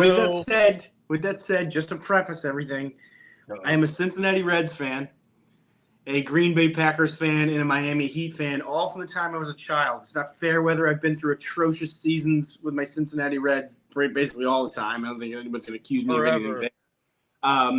Being a Packers fan, this season has been interesting because I've been spoiled my entire life. And then being a Miami Heat fan, I've had my 20 and 62 seasons, where like with Dan Marley and just a handful of seasons where Shout out Dan Marley. Eddie Jones was the leading scorer with like 14 points a game. But I've had some good ones too. So. I want to see Dan Marley on this show. I forgot all about. Dude, Dan Marley is my favorite Phoenix Sun with Charles Barkley and all them. Shoot the lights out sometimes. I love when he would get on a heater, man, over in the corner, just posting up, draining. There we go, Johnsy. Like he's taking a block and losing a contact church league, man. He felt that college ball. Hey, now, that church league ball. It was two. It was both contacts. Oh man. So Nick, man, thank you so much for joining us here tonight. We got 5 guys over here. We all got questions for you, and you're going to judge our first annual and probably last annual hot dog race. We cooked these hot dogs about an hour and a half ago, so there's going to be some cold hot dog eating going on here in a few minutes. So sounds perfect. I just cooked mine, by the way. All right, Johnsy's a savvy vet. Yeah, Johnsy's got. Yeah, he's cheating already. Go figure. The Californians cheating. There's a shocker. Oh, here we go. Actually, it was Florida. We needed the recount. No offense, Nick. Jesus. What a random drop in. That was perfect. That was good. Hey, Johnsy, that was awesome, man. That was great. All right, man. Let's just go around the horn here, around the questions. Johnsy, what you got first here for Brother Nick? I want what out of all the stuff you've eaten, what's the highest number of whatever it was that you've had to eat? Put down. Like total volume? Because I know you did pistachios. I understand. Pistachios. That's that was the best I'm not ratio. taking away from. Yeah, pistachios was the best ratio of money earned to food eaten, no doubt. But with that said, I guess some of the more impressive sounding ones would be like I think it was 17.25 pounds of poutine in 10 minutes in Toronto. So that was a fair amount of volume. But when I do hot dogs, like I've done 53 in a practice and 53 hot dogs and buns plus once you account for like fluid volume. I have to think that was pushing 20 pounds of total volume. But then like 224 chicken wings in 12 minutes I've done. 9 pounds of spam in 8 minutes. Oh, that's a lot of sodium. Yeah, it's about 50 9 pounds. grams 9 pounds of sodium. what? Spam. Yeah. I think it was like I think what did we tie around like 13 pounds of pumpkin pie in like 8 minutes. Pounds? Oh my god. Yeah. So I lose track sometimes because it sounds silly. Or 70 brats. I did 70 brats at Cincinnati Brats a few years ago, and that was in 8 minutes. Yeah. What, at Hofbrauhaus? 70 brats in 8. Yeah, I'm not sure what the brand was. It's funny because some of them were like seared on the grill on the flat top, and some of them were like boiled. So they made Glears. I think they used Glears. Yeah, that's right. 70 brats in 8 minutes. Yeah, that was and the worst part was That's record almost was 10 brats a minute, people. Yeah, the record was 69 for I think 9 years consecutive. Yeah, and then I beat it in the same year somebody else ate 73. And I'm like, dude, you son of a come on, man. Yeah. What the? Yeah. So that was cool. How okay. Part 2 of that. How do you look like that and eat like that? Thank you. First of all, I appreciate that. I try to no homo. I mean, no homo.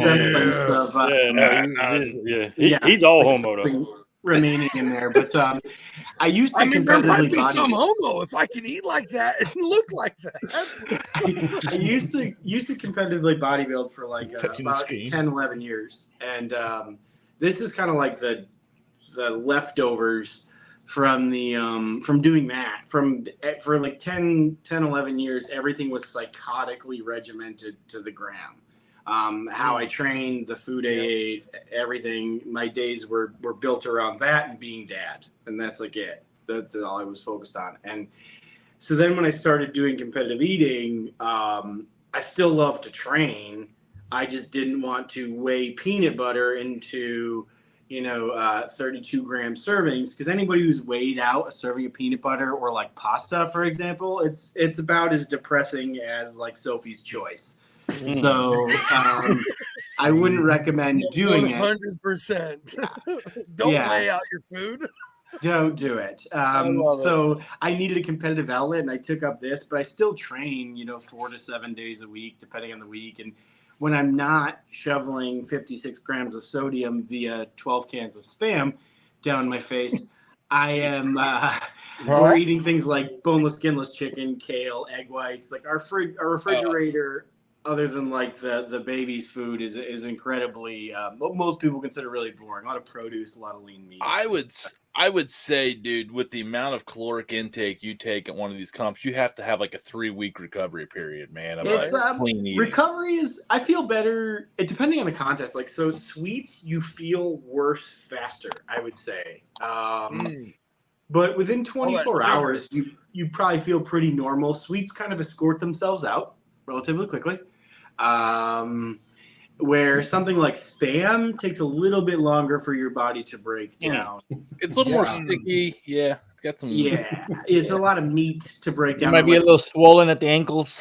Yeah, like you start to get Jimmy Dean sausage fingers, and you got T-Rex arms and a basketball face, and you just go like, this thing is just like,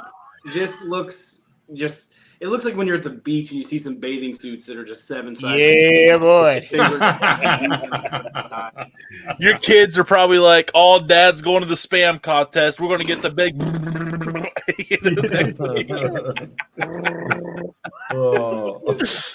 Damon, what you got here for Nick? Hey, first off, I'll throw a 2-part because I did have this question at the same time. But from the crowd here, it was with the pistachios. Did you have to shell all the nuts, or were they already shelled?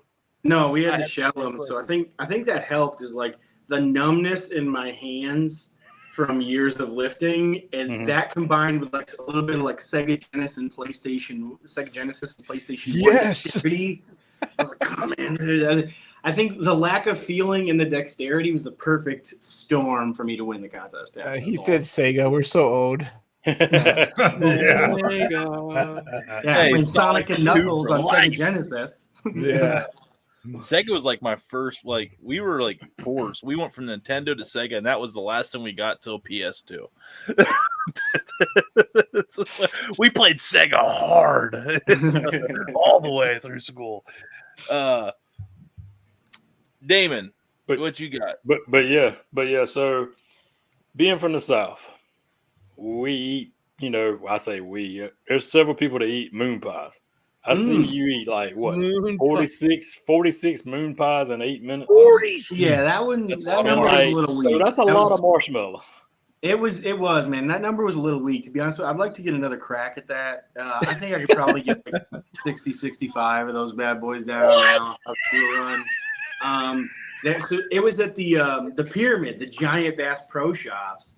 Which is one of the largest pyramids in the world in Memphis. But it was freezing cold.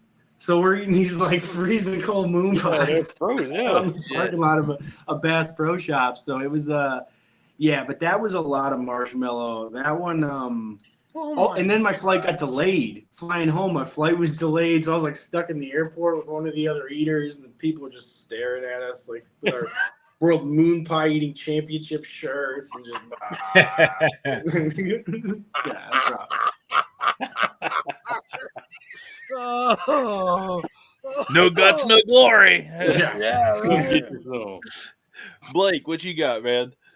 Man, this is fascinating stuff. Like I'm thinking about all these things. I feel like I've never thought of before. Like one of the things, honestly, with you, Nick, is like I've never sat there and thought about like the conjunction between bodybuilding and training, right? And the amount of like sheer amount of macros like you have to take into and how you have to eat around the clock and that whole sort of thing, and then like food eating competitions. So I want to like know a little bit about that. And so like what came first? Was it the bodybuilding lifestyle in the regimented eating that you can take so much more calories in when you're doing that? Like was it that came first, and then somehow some way you just fell into eating contest? Like how did that transition happen? Like, and what came first?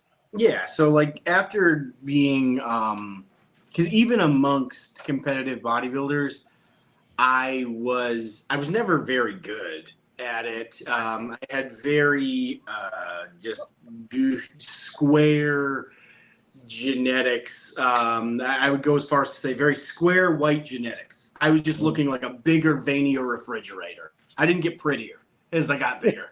I looked more like a Mike Allstock as I got bigger. That's a big boy there. Like, if you need help moving, that's the guy. So, like a veiny version of Allstock. So, I love doing it, but like even amongst other competitors, I wouldn't even use measuring cups or measuring spoons or things like that. Like it was weighed to the gram on a scale and to the decimals of a gram. Like a drug dealer. Psychotic obsession, because my theory was if you and I get on a treadmill, it was the Will Smith treadmill mentality. I'm not, like it was you're going to get off your treadmill first or I'm going to die on mine. Will Smith, the cool Will Smith, the one I got bitch slapped. Which one? Yeah, no, the cool one. It was the cool one. Does that matter? Yeah, exactly. Not the one who's like, oh, I'm supposed to defend you. Okay, now. So it was psychotic obsession, and then it was going from like 165 skinny fat pounds graduating high school, pushing my weight up to like 240 reasonably lean pounds. As a combination of 10,000 different things of everything bodybuilding entails. And I mean, everything bodybuilding entails, and trying to beat guys who probably were like, because you get into bodybuilding and you really quickly realize this is a genetic contest. Obviously there's an immense amount of work and it's not taking anything away, but like we all knew the kid in 6th grade who had like chest hair and like a shredded six pack and just like bulging. And you're like, oh, okay, I don't want to change the gym class anymore. I'm just going to go into the corner, you know. That was not me. I was the skinny fat kid with little man titties and all that. So bodybuilding for me was kind of that way out. And then when I stopped bodybuilding because right after my middle son was born, I was like, I should probably be alive for like another 20, 30 years at least. And bodybuilding became more about aesthetics than being alive. And so I was like, I should take a step back, and I needed a competitive outlet. So of course the natural transition would be shoveling hot dogs down your face. Yeah, I mean, that's where my math would immediately go, but that's just Zion bias. Yeah.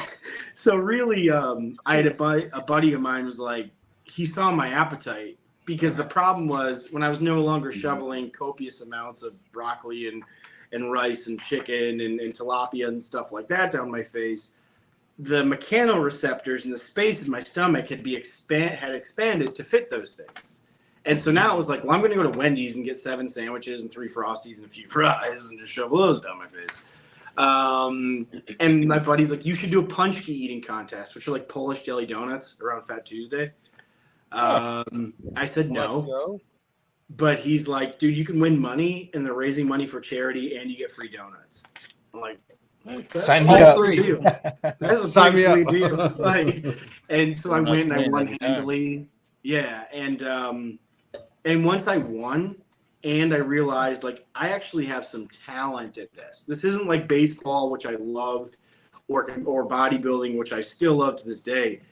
I'm good at this. Like, this is kind of a refreshing thing. Like, and I can make money, not spend money, and I get to travel and eat cool foods and experience culture through food.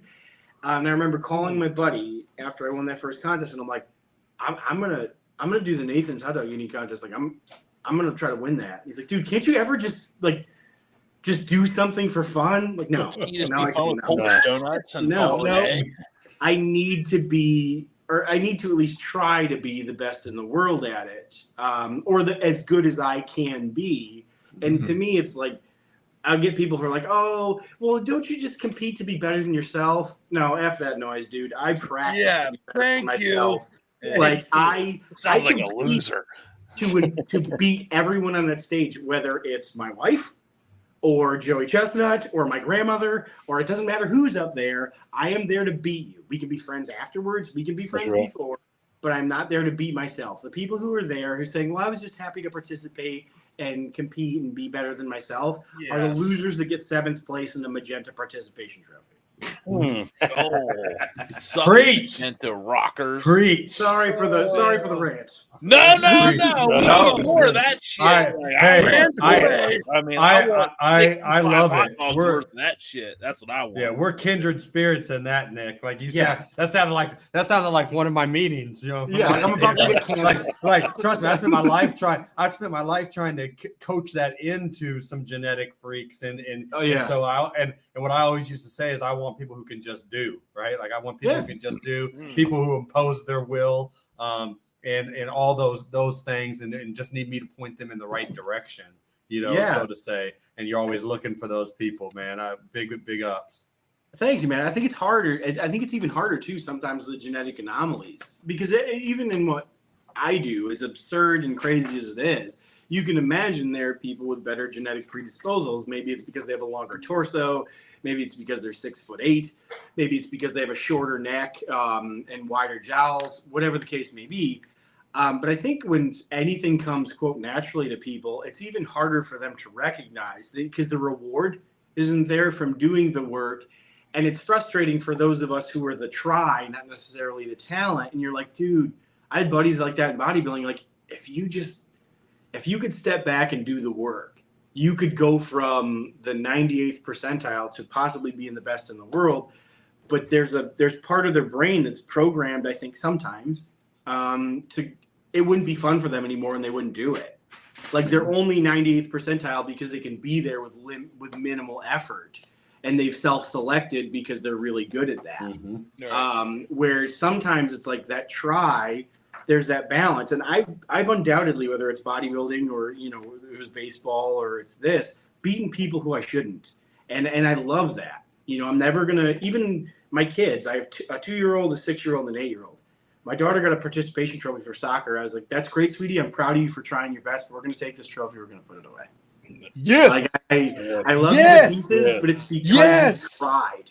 It's because you worked really, really hard. And I think kids will develop into better adults. And I even think studies show this. When you praise them for effort, you don't necessarily pay them to do something, or you're not praising them for the placement. You're praising them for kicking ass in effort and giving everything. Amen.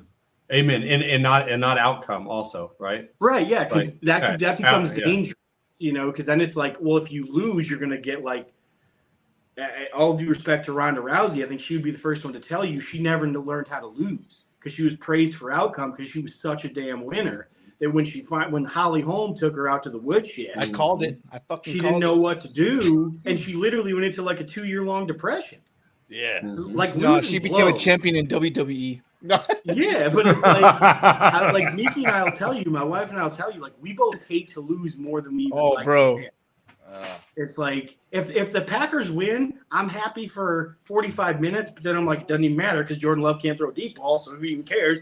And then it's like, but if the Packers lose, I'm like, dude, if Matt LaFleur calls one more 3-yard pass, or he's got dudes, they're running they're not even running routes. We're basically have a run game through a passing game, and it's like you can go at least 2 yards in front of the line of scrimmage. You don't have to take, like some of these guys, like Jalen Reed can run. He can run a slant 3 yards deep. It doesn't have to be at the damn line of scrimmage. Like, holy hell, am I crazy pills? And as a Browns fan, that's actually checks out. That math checks out. No offense, like you're like I get it. Like Browns fans are like, yeah, you went from 30 years of Brett Favre and Aaron Rodgers. I don't want to hear any of that crap. Yeah, no. Yeah, no. Admittedly, I've been spoiled. I'll take your Jordan Love and I'll raise you Deshaun Kaiser, Brandon Whedon. Hey, we had Deshaun Kaiser for a cup of coffee. And we had him as a starter, on the practice squad. On the practice squad. Not as your starter as a rookie for 14 games. Okay, that's a valid point. Yeah, Blake, at what point in the preseason did you say we are fucked this year? I gotta know. Who was the worst NFL coach you coached under, and why was it Hugh Jackson? That's what I want.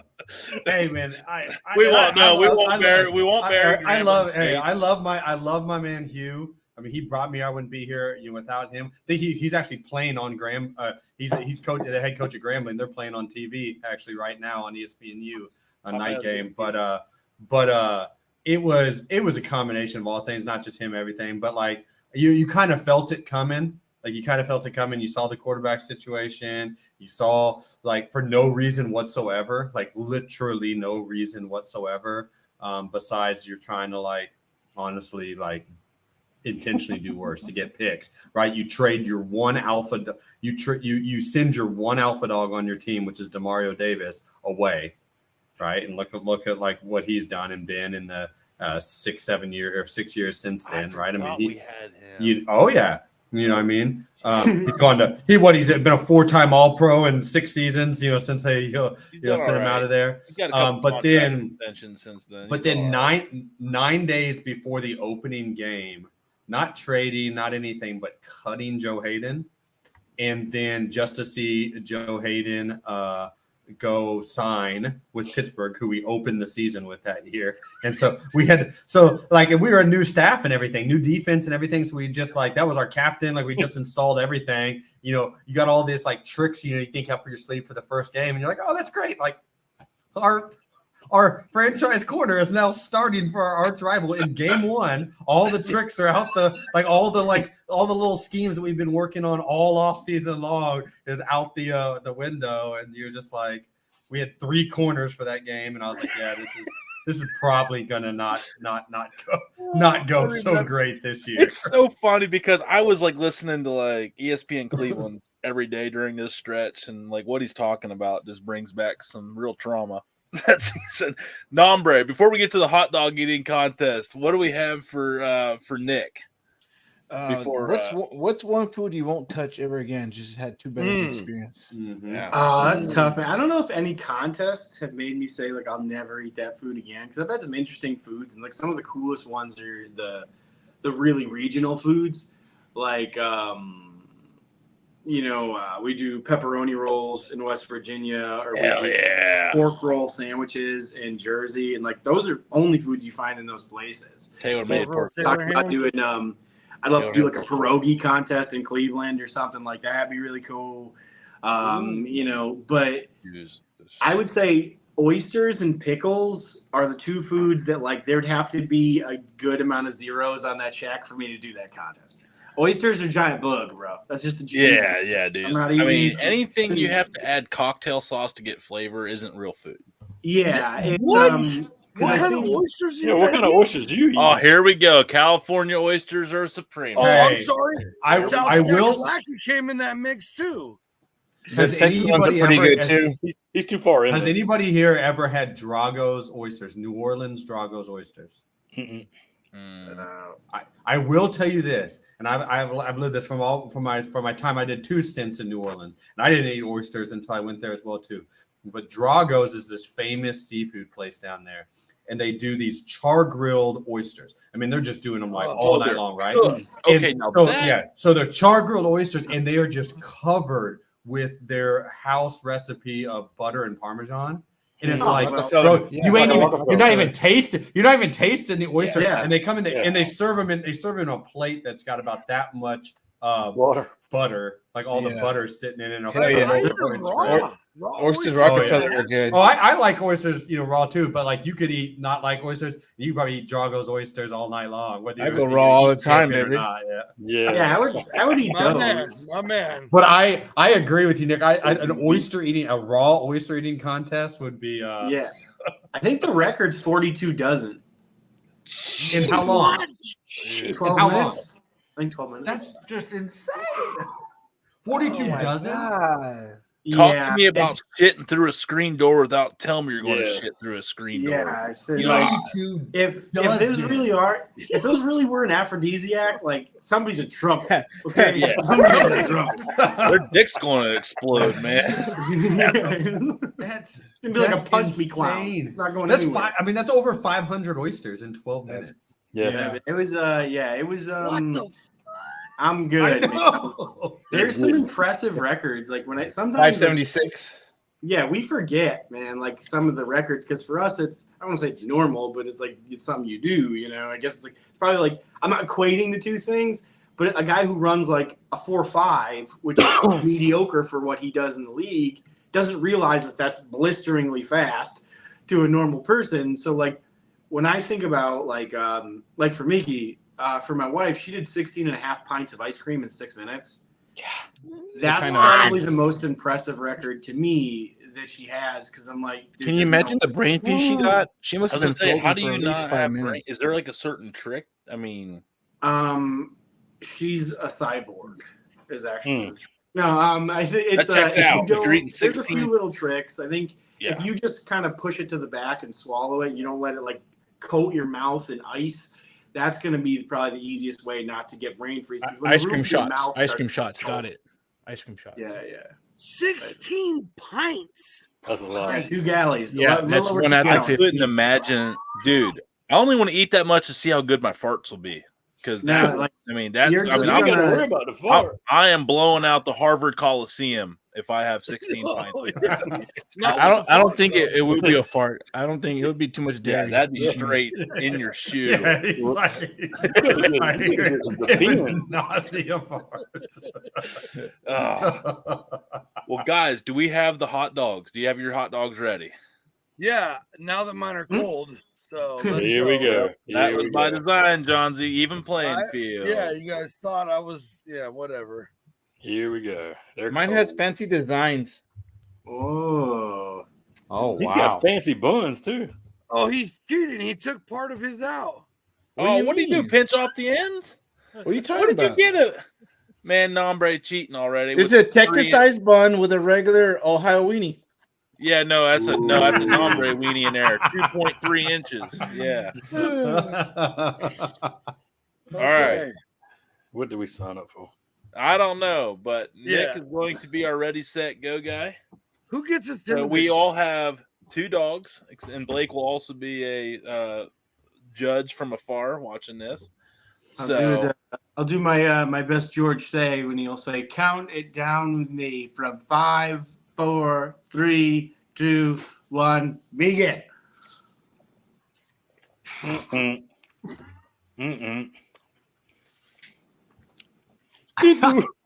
I didn't know when My my man got number over here. Hey, Bumpy, here we go. We're gonna do it. We're gonna do it. Oh, it's terrible. Oh, it's terrible. I love do it like 50 more times, man. That's terrible. You gotta flavor the water. That's the secret. Oh, see, put it in Gatorade. What'd Yeah, you put some on yours, people- Nombre? Usually What'd you people put on gotta yours? You flavor. put chili on it. Mustard and chili? There's a hot dog. Mustard and chili? It looked like hot sauce. Tony done. Medina's habanero honey mustard. And chili. Oh, this is amazing. Delicious. I'm hungry. What's that? I could easily eat 60 more of these. This is when I realized, like, we're like a minute in, and I'm like, I would be happy if I was at like 12 or 13 right now. That's a good thing. It's just like... Oh, hey. We're eating hot dogs, not veins. Cleveland, City of Champions, losers. You said we couldn't use Vienna sausages. Yeah. It's done. I won the best flavored hot dog. That's all I know. Yeah, you bought it at HEB. Oh yeah. By the way, that water trick, that's the real deal. If you dunk the whole bun in there, because we always just tell people the bun's just a drink. It's just a chaser for the hot dog. Like that's so I don't flavor my water anymore because I have a couple Gatorades on this side. But I Look try at to that. Still number 2. Did I win? I don't flavor my water because, like, to me, if it's 1,000 degrees outside, I'm just drinking the hot dog bun water, whatever. I want the my practices to be as close to, quote, game day as possible, as close to the real contest. And I want it to be kind of as miserable as it can be. If I start using a crutch a minute into the contest or 10 seconds into the contest, I need that flavor. To me, I'm just breeding weakness. That's all I'm doing. So I'd rather just have to deal with the water in the same flavor. Breeding weakness. Dude, this is like mind. This is mind you see blowing that, Tony? All you because do is like weakness. This is mind blowing to me because it's like, no offense, Nick. No, but it's like, and before tonight, I'm not sitting there thinking about like Nathan's hot dog eating or something. Like I watch it on ESPN every year. Yeah. Right. I saw Joey Chestnut mad pissed off this past year when we didn't when we were able to do this. Like, no, we're doing this. Like F the lightning. Like, we're doing this. Right. But like never sitting there thinking of it as a sport. But like I hear you talking about it. Like I know you come from a competitive background, and like it's so cool to see you apply like the mental and physical edge, the competitive edge, like the all those little nuances about it. Like you sit there and you're literally, I feel like we're talking about a professional football game or an MMA fight, or we're talking about an eating contest, and it's like that's real. Like I mean, if you want to be great at anything, you want to be the best at anything that is legitimately competitive. At any sort of a large scale, like it takes those things. It's just like it's cool because my mind's opening up. Like I never sat there and thought about applying it to eating contests as a sport, but it's legit. I think most people, like when we met was like we actually got invited to like a Chamber of Commerce thing in town, and then we did like a like the City Hall asked us to come in because of our charitable contributions through the insanity that we do and stuff, and we interact with people, and they're like, oh, you're kind of just regular people, and this is really serious what you guys do. And it's like, the insanity of what we do is not lost on us. But I think sometimes anything done at a very high level, it's one of my favorite things when we went to Thailand and competed, or when we compete with when the guys come over from Japan and compete with us. Culturally, they respect anything done at a super high level over there. And competitive eating gets a bad rap, but I mean, dudes respect professional wrestlers, and it's grown men play fighting in underwear with a predetermined outcome. Right. You know, or like acting is literally just people pretending to be someone else, or like no disrespect to any professional sport, football, baseball, basketball, anything, because they're incredible. And that's what I wanted to do when I was a kid. And I respect the hell of it. But like they're adults playing a kid's game at an incredibly high level. But at a baseline level, if you just were an alien species looking from the outside in, you're like, what? They're what? And getting paid what? Like, so with what we do, again, it's insane, it's ridiculous. But for me, the only shot I have at being the best in the world and getting a giant yellow one to match all these pink ones is to do everything from I need to be as lean as possible so there's no subcutaneous layer of fat to restrict the expansion of my stomach. I need my stomach to be able to expand. Like, I'll take like a Jazzercise and train that. So that I have more jaw endurance, or I have more power to chew things if I do have to chew the crazy, foods. man. It's I'll awesome. Like try to swallow large amounts of air. So it's like it sounds crazy to your average person, and people like I've seen reaction videos. People like, dude, he takes this stuff way too serious, and maybe I do, but I would rather be able to tell my kids, like, if you really want to do something, they know Dad's got 4 major rules. They're 2, 6, and 8, but at least the 6 and the 8 do. The 2's going to learn. It's always do your best, never quit, be kind, and don't do stupid shit is the last one. But always do your best and never quit are the big things. And even if you're competitive eating or you're a concert pianist or you're a podcaster or whatever, like, you really want to hang your shit up and know that you left something on the table? Like, no, dude. I want to know win, lose, or draw. I put everything I had into it. Maybe that makes me a little bit off, but I think anything done at a really high level, you probably are a little bit off trying to do anything at a world-class level. Fair enough. I would agree with that. But well, Nick, man, what, John? I'm tripping. Oh, sorry. No, go ahead. I'm tripping like Blake is like the thought process you put into this blows my mind. Like, I see all these different, like you see from monstrous people to tiny little, people from the east side of the world smashing in food competitions, but I've never heard anything like the way you describe it. It's just mind blowing. The dedication, the effort you put in, it's wild. I appreciate that. It's one of my favorite parts of the game is that aspect. I think if I could go back and do things over, I probably would have studied psychology in school. No, I went there. I stayed in school. Yeah, but you just start seeing all the bad in people. Yeah, but it's fun, man. Joey and I talk about it sometimes, and maybe it's just my perspective on how I look at it. But maybe I'm like the Wim Hof of competitive eating, a little bit out there. But that's my shot. That's my shot to make my niche. Everybody's like, I think I was supposed to be the equivalent of, maybe I'm the Larry Izzo in this. It's like I'm going to be a 15-year pro by being the most kick-ass special teams player there is because I maximized what I had. I was never going to be a Pro Bowl linebacker, so to speak, but it's like any team in the NFL for whatever that stretch was, he was probably in the league for a good 10 to 15 years, would have taken Izzo on a kickoff or punting. 100% every time. Because that dude knew exactly what to do. He maximized everything. And if that's going to be how I succeed, then great, man. Awesome. Nombre, last question here for Nick before we got to get Nick out here and bring it home here with Lee Valentin, our third guest here of the 1/10 of 1 million show. We are again joined by Nick Wehry, the number 4th ranked professional food eater in the world in the Major League Eating standings. Nombre, last question here for Nick. What you got? Just curious as hell. What's the take-home prize for number 1 Nathan's Hot Dog Champ? What is Joey taking home this past couple of years? The purse itself is $10,000 for winning, but then it's obviously the exposure on ESPN and all the things you can get from that may matter even more, especially when a few years ago when he had to go full blood sport on the guy, mid-contest. You probably get some. Yes. He suplexed that son of a gun real quick. Yeah, exactly. Don't get between us and our food. It's a bad choice. He didn't even skip a beat, though. Nick, dude, thank you so much, man. We would love to have you back on again and give you the full length of the show.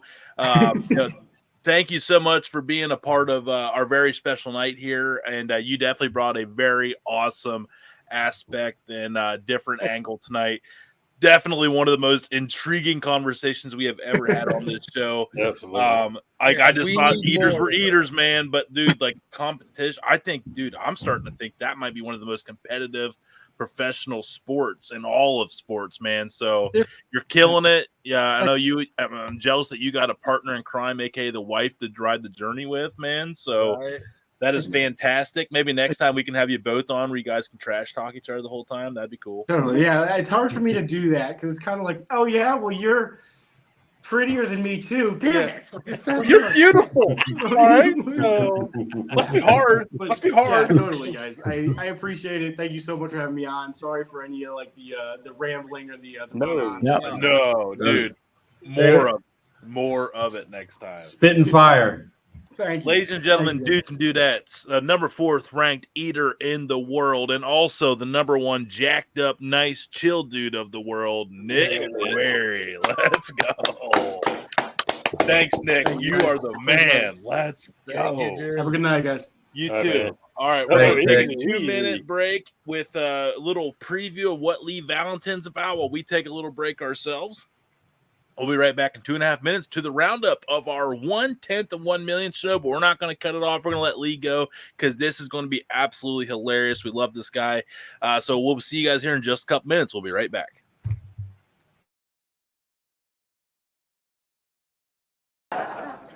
Love my kids, man. When you become a parent, you got to become a different person. You got to be a better person because your kids are impressionable and they look up to you. Like, I can remember the first time I knew that I was a better person, right? I was putting my daughter in a big bathtub to give her like her first real bath. And I was like, oh shit, I gotta stop peeing in here.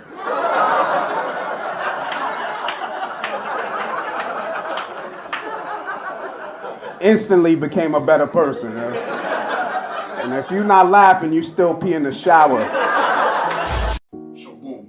The key to advancing your career in information technology is communication. Whenever you're in a corporate environment, you gotta be clear, you gotta be direct, and you gotta be mad professional. Let's say a coworker asks you where you took your lady on vacation. It's none of your fucking business, Deborah. Damn, you wild nosy. What if your punk ass manager asks you about the status of a project that you already did? Come on, son, I been did that shit. Read your fucking email, man. Don't play me like I got a flower pot head. Here's a dope-ass example of how you respond to somebody when they call you on a Friday morning when you finna leave. Come on, son, be fucking for real. It's Friday, B. Say that shit till Monday, yo. I hope you enjoyed those 3 quick examples of how you respond in a professional environment. Now go out there, do your thing, however, whatever you want to do it.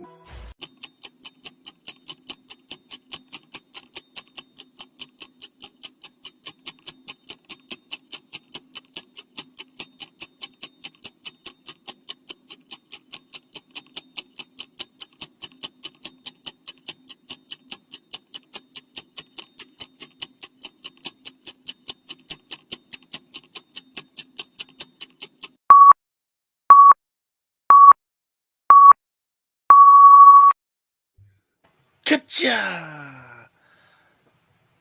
Nombre took a couple extra seconds to find his, but there he is. There we go. Yeah, dude, I'm so blown away by. Yeah, that was wild. It was literally like a conversation. They sitting there with conversation with some of my like best and most intense like pros that Right. I've been around and whatnot. I mean, it was that sort of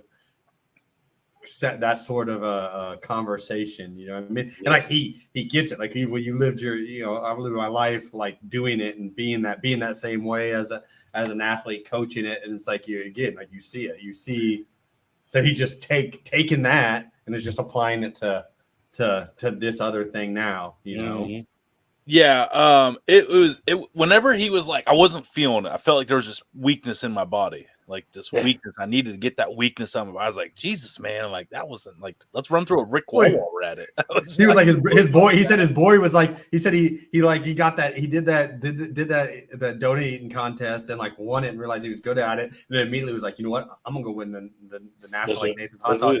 He said his buddy who got him into the donut contest was like, Jesus, can't you just do anything for fun? Can't like you just enjoy the donut win? He's like, and he was like, and he said, and I resonated with him because he was like, he just looked at me, he's like, no, like, no, I gotta be the best.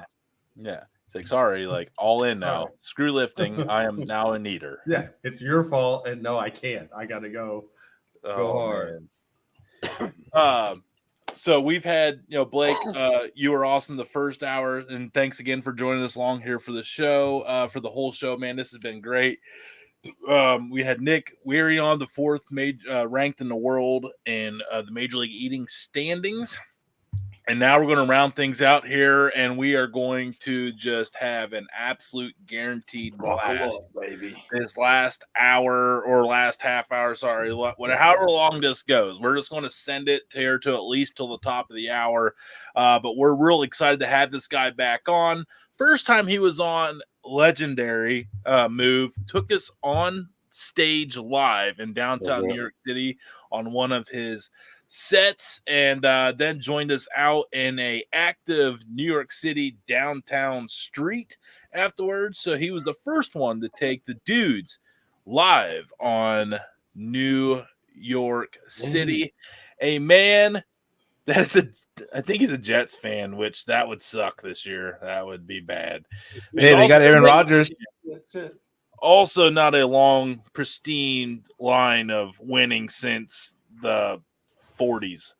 But they always beat the Cavaliers, so shout out to that. And but a man that's just absolutely hilarious. And since the last time he's been on, I mean, we knew his content was fire. It just hadn't had its like big push yet. Well, that big push has since happened, and he has since skyrocketed, not only on the scene on the New York comedy scene, which is absolutely hilarious, as you saw in the preview for him here, but the short form content with his I think he calls himself the hood IT guy, like that. I mean, it is absolutely hilarious. Hood tech. Yeah, the hood tech, man. And like that Friday, yeah, he's with the meanest lip curl in all of comedy. I noticed that. Yeah, man, that left one gets high up. That must be the New York thing. That left one gets high up there when he's dogging these dumbass IT questions he gets on a Thursday at 2:00 in the afternoon when it's fucking pickleball night in the local suburbs. Leo Valentin, what up, bro? Let's go. What up, guys? Thanks for having me, man. That was a great intro, man. Congratulations on 100,000, guys. That's really dope, man. Thanks, Appreciate man. it, Not all of us can do it in 2 weeks like you did when your shit got hot, but we do what we can do over here. Yeah, I appreciate you, man. That was a good intro. I didn't expect to see 4 dudes eating hot dogs. You know what I'm saying? Just watching 4 dudes stuff their face with meat. That's the last thing I wondered why you left for about 20 seconds off camera, man. I saw that look in your eye. Oh goodness. No, Nick was great, man. He gave some motivation at the end, man. That was really good. I just have to say that motherfucker's lean, man. He looks like he looks like he eats black people. That's what he's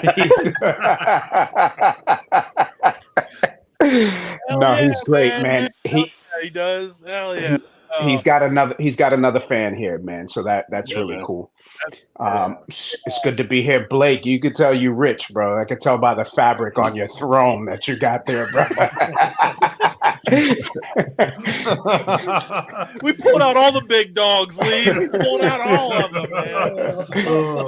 You look like you smacked Adam Schefter out of his chair so you could take over, dude. Dude, that's a Jim Irsay chair, bro. You saw Jim Irsay's goofy ass conference room chairs, man. My goodness. Jim Irsay's actually locked up in his closet behind the scenes, and he puts some Cleveland Browns balls up there on the mantle. He actually plays the Elvis Presley guitar and piano. That's cool, man. That's very cool. Blake, anything to comment on that? How is Mr. Irsay doing in the closet? Can you elaborate? Man, You never know. You never know with that dude. You know what I mean? You never know what that dude. Fighting with star running backs, flying helicopters in, transporting 50-year-old orcas across the U.S. Via truck for $25 million while embroiled in a battle with this all-pro, running back, not paying him a few cents. Yeah, he knows, I like that Jim Irsay. When you got it, when you got it, like you can't argue. He's like, it's my money. I'm the one paying the checks. Like I do whatever I want. He's like, do I have like 50 million? Like, yes, Mr. So you have 50 million. Like, all right, I want to buy this. Like, it's like all right, let me live out my childhood dream of Free Willy. I want him in my backyard for my birthday party. Yes. It's funny because when you said orcas, I was like, is Jim Irsay shipping white women across the country? That's trafficking, dude. That's human trafficking. That's not cool, yo. Come on, Jim Irsay, do better, bro.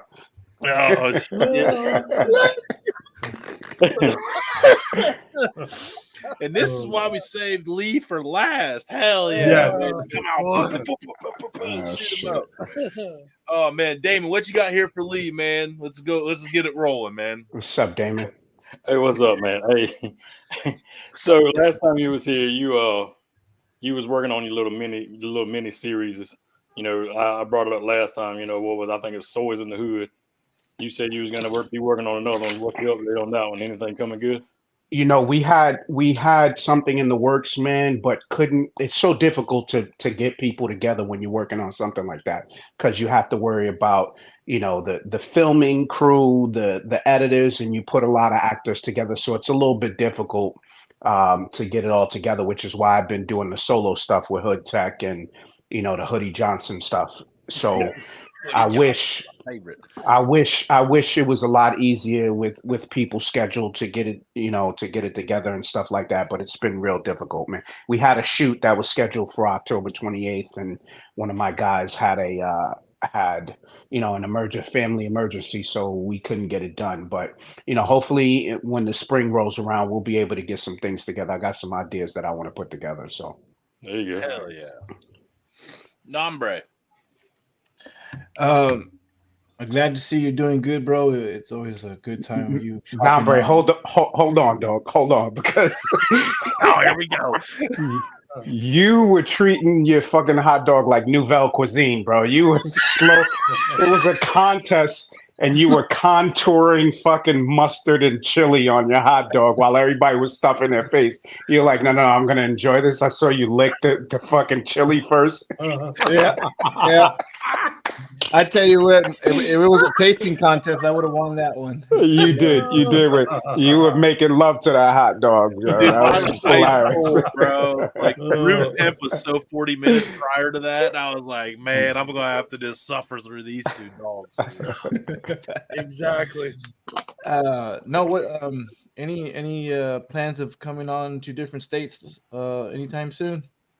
Yeah, man. Luckily, I've been opening for somebody, man, who's really big. He put me on. So we've done DC, Philly, went down to like South Jersey or middle of Jersey and stuff like that. I've done some stuff in Pennsylvania, but hopefully, it can pick up in the future. I'll be able to go out to where you guys are in Ohio and all that stuff and see the world a little bit more and get more people interested in the comedy stuff. So yeah, who's the name you're working with? Are you allowed to name drop?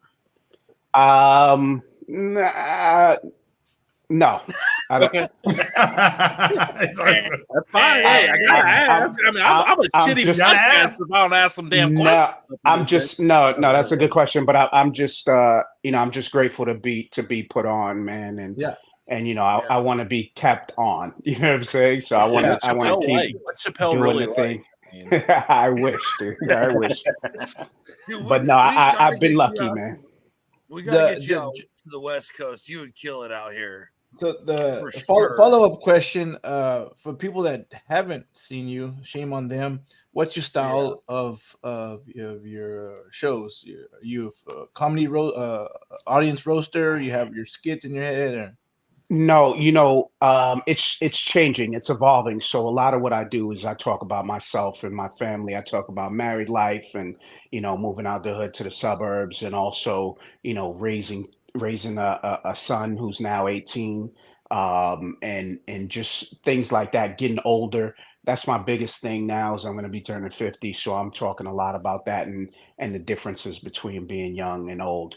A lot of what I do is I'm funny in conversation, right? So I will talk to the audience and I will get the audience engaged and stuff like that, and make fun of them. And that's just me having a good time. And I do a lot of hosting, so a lot of that comes with it. So not necessarily roasting. I'll talk to people and things will come up and I will make fun of them, but it's in good fun. I never want to put anybody in a position where they feel like they're being made fun of, unless they're being a dick. So like tonight, I had a show in the financial district, dope spot. Shout out to Stone Street Comedy and those guys who put me on tonight. They there was a dude in there with he was just talking. He was sitting right in front alone, and he said something, and he was like, "I'm happy with my girlfriend," but she wasn't even there. So I started talking to his imaginary girlfriend, and everybody loved it. So you know, it was pretty cool. It was pretty cool. And another guy had his eyeglass holder, but he was holding a N95 mask, and I started making fun of him for that. So it was fun. But again, man, you're late. Yeah, it's all in good fun, man. Never intentionally trying to harm anybody, anything like that. So yeah, we have a good time, man. I just want people to have a good time. That's why I enjoy doing comedy. It's a relief for people. They're getting out. They want to have a good time. Maybe they've had a bad week or a bad year, whatever it is. I just want to take their mind off of it while I'm on stage. No, I hear you, That's man. cool. Yeah, I mean, and that's cool, man. You're trying to just make an experience for everybody. Because, man, I see some of these comics, man, and I see him like pick out a guy in the crowd, and I'm like, I do not want to be that dude. That does not look like a fun time. I paid money for this fucking shit. Like, I hope they know who that dude is. Like, because I just paid $50 for front row. Right. I'm trying to impress my girl. She Right. thinks I got a small needle dick that's uncircumcised, and I'm just some fat, privileged motherfucker that ain't got no business being with her. Like, man, I feel like I ain't got no self-esteem after some of that dude. Tony's fucking letting us do the work while he goes home and fucking bangs one out. Right? Yeah. Some of them guys, they bang out a different one. You know what I mean? Like, they're one and done. Like, shit. Like, that guy was feeling good about himself until about 6 hours ago. So have you ever? Okay, so I have a question. And have you ever went so hard at somebody that kind of pissed you off at the end of it? You're like, man, that guy probably didn't deserve all that. Like, you ever get like, Yo, let me tell you, one time I was having a bad set, bro. I was having a bad set, and this girl was in there. She started heckling me, and I hadn't really been heckled before. And it's funny because the day before, people, other comics, we were talking about it backstage. We were like, yeah, I've been heckled, this and that, the other thing. I was like, I've never really been heckled before. And the next night, I was doing a show and it wasn't going well, and she just started talking, and I tried to shut her down. I think I told her she looked like Spike Lee or something like that. And bro, nobody laughed, but her comebacks were way funnier than anything that I said that night. And bro, I was about to quit right then and there. I think I did quit. But yeah, that's the worst. That's the worst I've been heckled, and it didn't go well for me. So, from that I've learned, if somebody's gonna heckle you, you can kind of shut them down and keep going, but don't go at the person, because sometimes they just want to be a part of the show. Sometimes they just want to be heard, and there's no malintentions. They're just looking, they're trying to have a good time, and they're showing it. So I never want to go at someone unless, of course, they're being a dick. And that's what the security's for, right? Sometimes if you perform in a club, there's security there. You can just tell them, hey, get this dude out of here. Or they'll tell them to shut the fuck up. But yeah, I don't want to go hard at someone, because sometimes you go hard at that person, you lose the entire crowd, no matter what, no matter what that person did. And there are times when the crowd will do it for you. So you don't have to, you can just continue on doing what you were doing. So, you know, I from that experience, I learned never really go hard at anyone. All right. Blake, what you got here for Lee, man? Unless it's Blake and he's sitting on a throne. If you come to the club with a throne, yeah, King Blake, what you got here? First of all, Tony, I got a bone to pick with you, because I didn't realize that you're gonna bring on all these yoke motherfuckers to the show tonight. Dude, I try to still stay in shape and whatnot, but I'd have taken some pre-workout, some woke AF and done a few push-ups before the show, tonight. But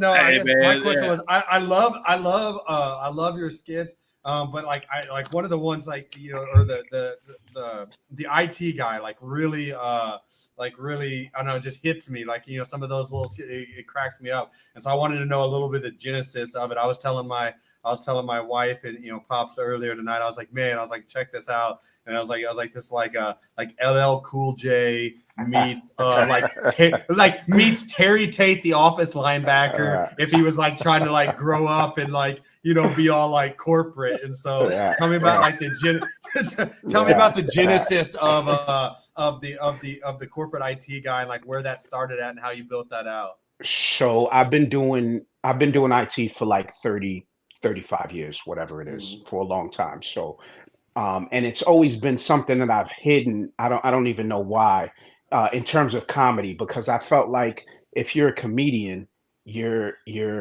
not maybe supposed to talk about what you do, or maybe talk about it in the past tense, or maybe somebody gave me some bad advice at one time. But the genesis of it was, I was having a real shit day, and I was making myself laugh by putting them on mute. I was on a conference call and somebody was having trouble getting on the conference call. I'm like, motherfucker, we've been doing this shit for 4 years. Fuck you. How do you don't know how to be on a conference call? What the fuck is wrong with you?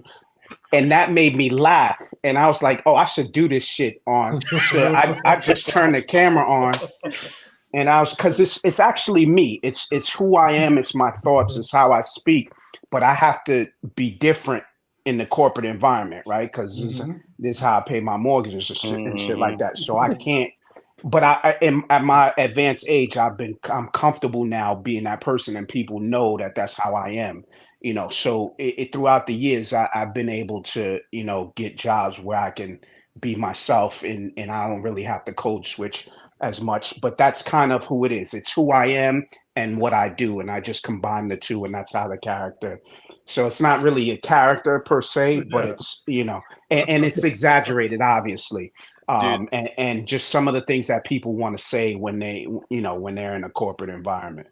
I'm gonna say, man, I feel so much realness in all them videos. I was like, this Amen. dude mumbled this shit under his breath a lot. Yeah. Because I know I have talked to IT people, and I'm somewhat educated on how a computer works, and I know they immediately default to did you turn the fucking computer on, stupid? Did you turn the computer on? Have you restarted your computer? What browser are you using? I was like, motherfucker, I am using Chrome like you told me to. I ain't some dumbass from another region that's 60 and never used a computer. I am a young, capable male that knows how to type on a keyboard. So let's bypass that shit and go to the level 202 problem. You'd be surprised. Well, here's the thing. I've never done help desk. So that's what makes this a little bit more difficult, is because I've never worked on a help desk. So I don't really interface with customers. My job is to work with the other IT guys in different departments and shit like that. So I don't never really talk to customers, but I sometimes imagine how my conversation with them would go. So it's a combination of those things. But yeah, you'd be surprised when motherfuckers be like, yo, I something's weird happening with my computer. Just fucking reboot the computer. What are you, dumb? Like, what's wrong with you? So it's funny you bring up IT or help desk. So I got a funny story, and I felt bad, but they didn't announce it. So the company I work for, we have our internal IT we call for IT issues. So I call the number, and it's automated for us, and we, I push number 5. I don't know where to go. I don't care. I always push number 5. And so they answer the phone, and they're like, "Hello, this is Hibato La Fuego." I was hanging up. I was like, "Oh, we got hacked." That's fucked up. That's so fucked. Nah, bro, that's a great accent. That's a great accent, but you're gonna be fucking canceled, dude. You didn't do the head movement. Lucky you didn't do the head movement. I think we're all right. I think we can't do it, but I think Andre can do it. I mean, so I called back again. And it's like it's a female this time. It's just Chantanay, Shadadai, whatever, and she can hear all the stuff in the background. And I hang up again, and I'm like, "Who can I call?" I think we got hacked. But come to find out, we had contracted that out to a third party. Outsource, your company outsource. So now it's terrible when something breaks. I hate it. I'm like, oh, it broke or it's not working, and there I go. This is my number. Oh, thank you. Have you done this and that? And then I had to go up the next level because I can't figure it out. I was like, geez. Nah, bro, you got to do the head movement when you. Oh yeah. I just take out all the T's and put a D, and you can talk like them. Don't worry about it, man. Well, and you didn't say my friend. You didn't say my friend. Oh my God. Thank you for calling us, and we'll get back to you as soon as we could. It's like 100,000. This might be the last show, guys. It was a good run. It took us 3 years, but we got I never said it was with the dot or the feather, man. Oh my God, dude. hey, don't taunt him. I just sat there and crossed my arms, and it could be interpreted as disgust or approval. John G, man, what you got here for Lee? Hey, big fan. Thank you, brother. Being a funny guy yourself, top three favorite comics of all time. Ooh, let me see. This is easy. It's Eddie Murphy's my number one. He's the greatest of all time for me because at 11 years old, I was reciting, his stuff. One of the funniest people that I know people think he's funny, but he's just beyond, like, he's the greatest. And it's kind of a tie, but I'm gonna say Mike Epps. I love Mike Epps so much. I just think his silliness and that's just him being himself up there, and I love it, man. And number 3, I'm gonna go with Louis C.K. because to me, we're about the same age, and the things that he talks about is like things that I'm thinking of, or just so similar. It resonates with me a whole lot, and it's so funny, dude. He's so fucking funny. So those are my. He 3. was even funny when they tried to cancel him in like whole, and like they were like, "Yo, he did this," and he's like, "Yeah, I did. Sorry." And that was his comeback. All right, Louis. Was like, great. all right, we'll see you. We'll see you Monday, dude. Yeah, he's great. He's great. A follow-up question to Johnson. What's your 3 up-and-comers? Oh, I got a follow-up also after this. All right. Up-and-comers. Love it. I don't know about up-and-comers, but I can tell you guys that who I really like that you guys probably have never heard of. P.D. D'Abreu is from Brooklyn, from New York, one of the funniest dudes. He's been on Comedy Central. He's so fucking funny. Caitlin Palufo is so fucking funny. Every time I see her, I love her. She's from New York as well. And let me see who else up and coming. I got to get back. Lee Valentine's good, but I heard he sucks at working with the crowd. Yeah. I'm always shitting on people and making fun of people. But no. So yeah, there's so many comics that are really, really good that I really, really enjoy watching. I get to see people. Oh, here you go. Somebody else that you've probably never heard of who I think is so funny, and I can keep going on and on and on with these names. So Mike Britt is somebody that I look up to in New York scene. He's so funny, man. He's just quick, witty with the crowd. He hosts a lot at Comic Strip, but and he just put out a special last year. So check out Mike Britt. He's so fucking funny and just on point with all of his shit. So those are three people you've probably never heard of, but you probably should look them up. But that's what's great about comedy, and Johnsy, we'll get to your follow up here in a second. Is like there's so many funny people out there doing it, man. Yeah. And that's why people should just go to their local comedy club, because you don't know. Right. You could have some of the rawest, funniest talent there that's going to be big one day, or it could be someone that fizzes out in like 2-3 years, and you're like, man, I saw one of the funniest skits ever at this local comedy shop. And that probably happens all the time where people are like, man, the funniest show I ever went to was like 5 people in the crowd, but these people are up there just sending it. Johnsy, what was your follow-up, the non-brace follow-up?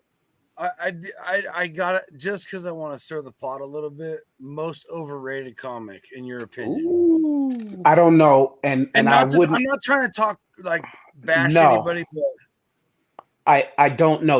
Here's my thinking. Everybody has their own lane, right? Everybody does something. You can find 1 million people who are like you. Comedy is so subjective, right? So you can find 1 million people who like you, and there's 7 billion people on the planet, right? So who am I to judge any other comedian? Because number one, comedy is hard, right? It's the most difficult thing. All the time, all the effort, all the mental anguish that you put into it, trying to make people feel good. And it's draining. So never, ever will I say that a comic is no good. It just might not be for me. But never will I say that any comic is no good or overrated, because, people could say the same thing about me. So I'm not a judge of comedy. I just enjoy it different. I just enjoy comedians differently. That's right. I hear you. I'm sorry. That's a shit answer, but no. I mean, we didn't expect you to be like Matt Rife's a bitch. Like that'd have been cool. Yeah, that'd have been awesome. But yeah, no, it's I'll tell you this, man. It's very, very cool to see. I have this thing where I want to be adjacent to comedians who are doing well, right? So I'll see. Anytime there's a comedian that does something so great, and I run into comedians all the time who are either on TV or who've done their special, who are killing it on the road, and I want to be able to say I know that person. You know what I'm saying? Because that makes me feel good. You know what I'm saying? So I'm always championing for comics to do well, or for them to do better, for them to kill it, because it makes me laugh, but also it makes me feel like kind of special, because I'm like, yeah, I know them. Of course I know them. Yeah. You know what I'm saying? Of course. Yeah, man. Shit, he slept on my couch once, bro. Like, yeah, no, I'm not bringing no fucking comedian to my crib. Nah, that's I saw that the Pete Holmes special on HBO, and I was like, man, there's no way I'd let that dude sleep on my couch. Like, yeah, Pete Holmes actually, and the club that I brought you guys to last time, that was Grizzly Pear. No, it wasn't Angry Goat. What was it? Grizzly Pear. So yeah, so that's where his HBO series Crashing, where he was filming it at the Grizzly Pear. So that's Grizzly Pear is famous for that. There you go. Oh, okay, dude. Pete Holmes is funny, man. It's like a weird, like you said, like people could easily judge him as corny and like kind of like lame, but man, I tell you, he's got a hell of a follow, man. That got an HBO special, man. Like dry humor. Yeah, and people love him, and millions of people love him, and they come out to see him. And there's no way that you can say that that's corny, because he's doing, what a lot of us want to be doing. He's making a living off of it. He's killing it. So, you can never say that he's corny. If you don't like it, it's just not for me. That's right. Blake, what you got here for Lee? Lee, I know you said you had to. You still got to leave at 11. This can be our last question here. Like, I mean, what do you want to do here? Give me a few more. Give me a few more. Okay, man. Let's keep okay. We talking don't want to a little rush you, but we definitely don't want to lose you either, man. You're welcome to stay as long as you want. Blake, what you got?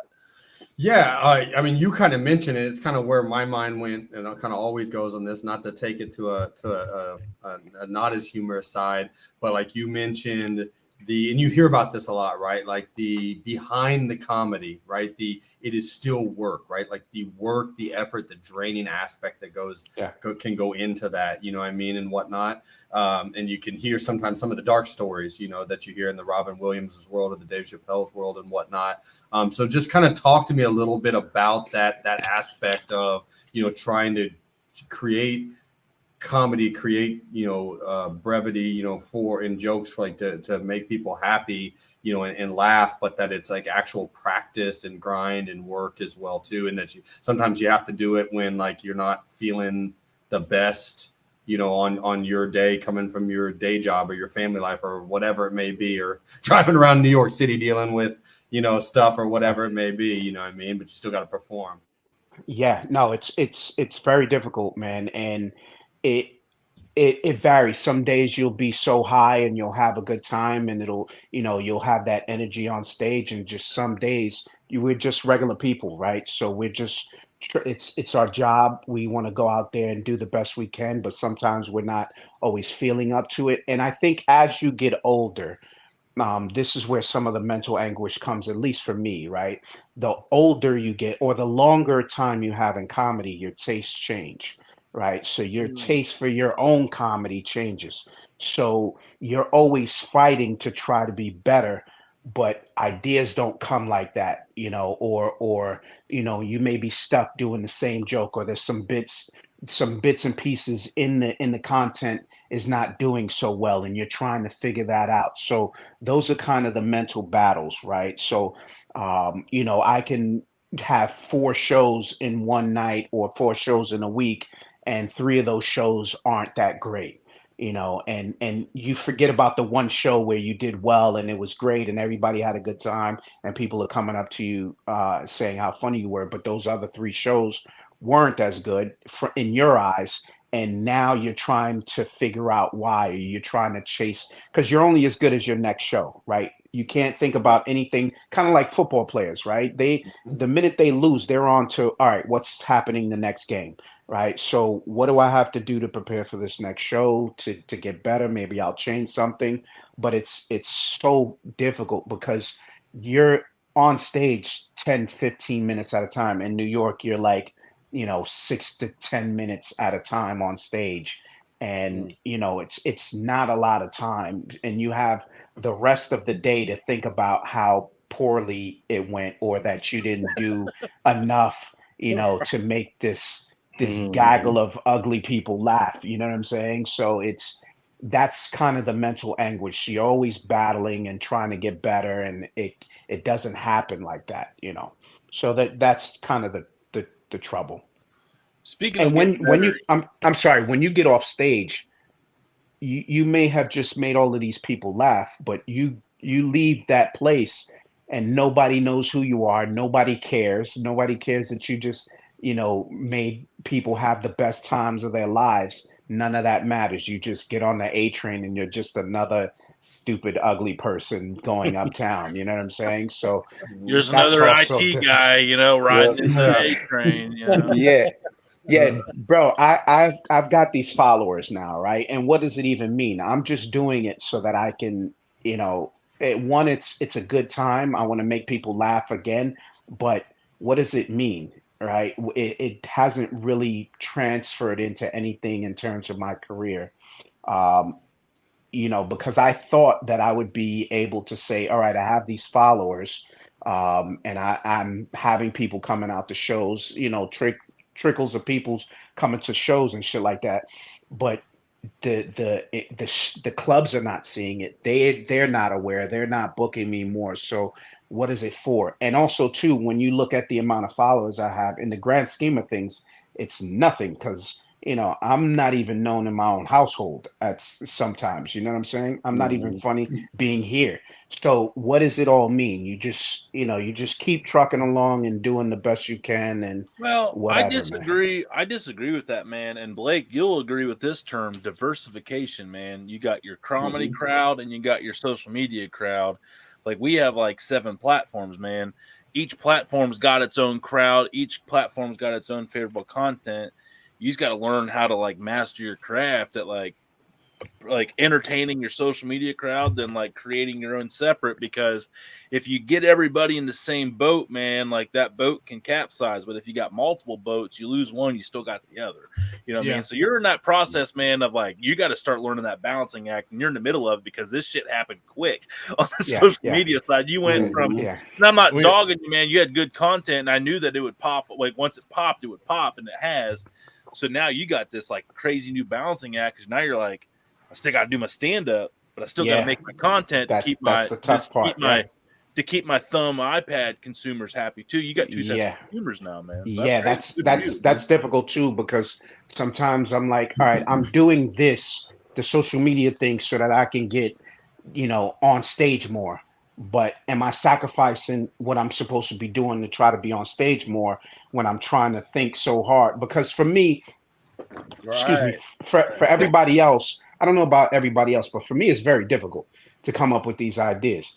And it's time consuming and it's a mental anguish. And of course, I still got to be a dad, a husband, and a stupid IT dude. You know what I'm saying? So coming up with the content is not easy for me. It's never been easy. And the stand up is the same thing. So I got to work at it. And that's part, to Blake's point, that's part of the mental anguish too. It's like, should I be, if I'm not coming up with the video ideas, should I then be trying to come up with more ideas, or should I be putting that time into developing, the stand-up part? So, that's my mental shit that I got going on. You have fun with all that, man. That's for sure. David, we're going to go around the robin here, like one more time here for Lee, real quick. Dame, what you got here? The comedy scene in New York, is it picking back up and everything now, or is it? Yeah. It's almost like nothing ever happened. There's the shows everywhere. There's bar shows. There's club shows. Yeah, it's happening. It's happening. Yeah, bro. The other night, Comedy Cellar has 3 clubs, right? They have the Cellar, they have Village Underground, and they got Black Fat Pussycat, whatever it is. Lines around the corner, outside the door, spill over. Yeah, it's insane, dude. It's insane. Oh, good for you, man. I mean, that's got to feel good, like going into especially the winter months. It is like cold and flu season and all that stuff, and just people out there just being like lining up. I mean, that's great for you, man, for sure. On growing that crowd, for sure. Nombre. Yeah, Lee, Tony was talking about all our multiple platforms. Just make sure you follow the Dudes After Dark OnlyFans, okay, bro? Just throwing it out there. Where I can watch you guys eat hot dogs for $4.99 a month. Hot dogs and feet pics, baby. Come on, man. That's the Patreon gig, bro. Blake, man, what you got here for Lee? No, I would just say, hey, I feel you totally on that last thing that you're hitting, Lee. I'm kind of, still relatively new to the social media and the podcast game as well, too. And I feel you from like, I try to be a dad.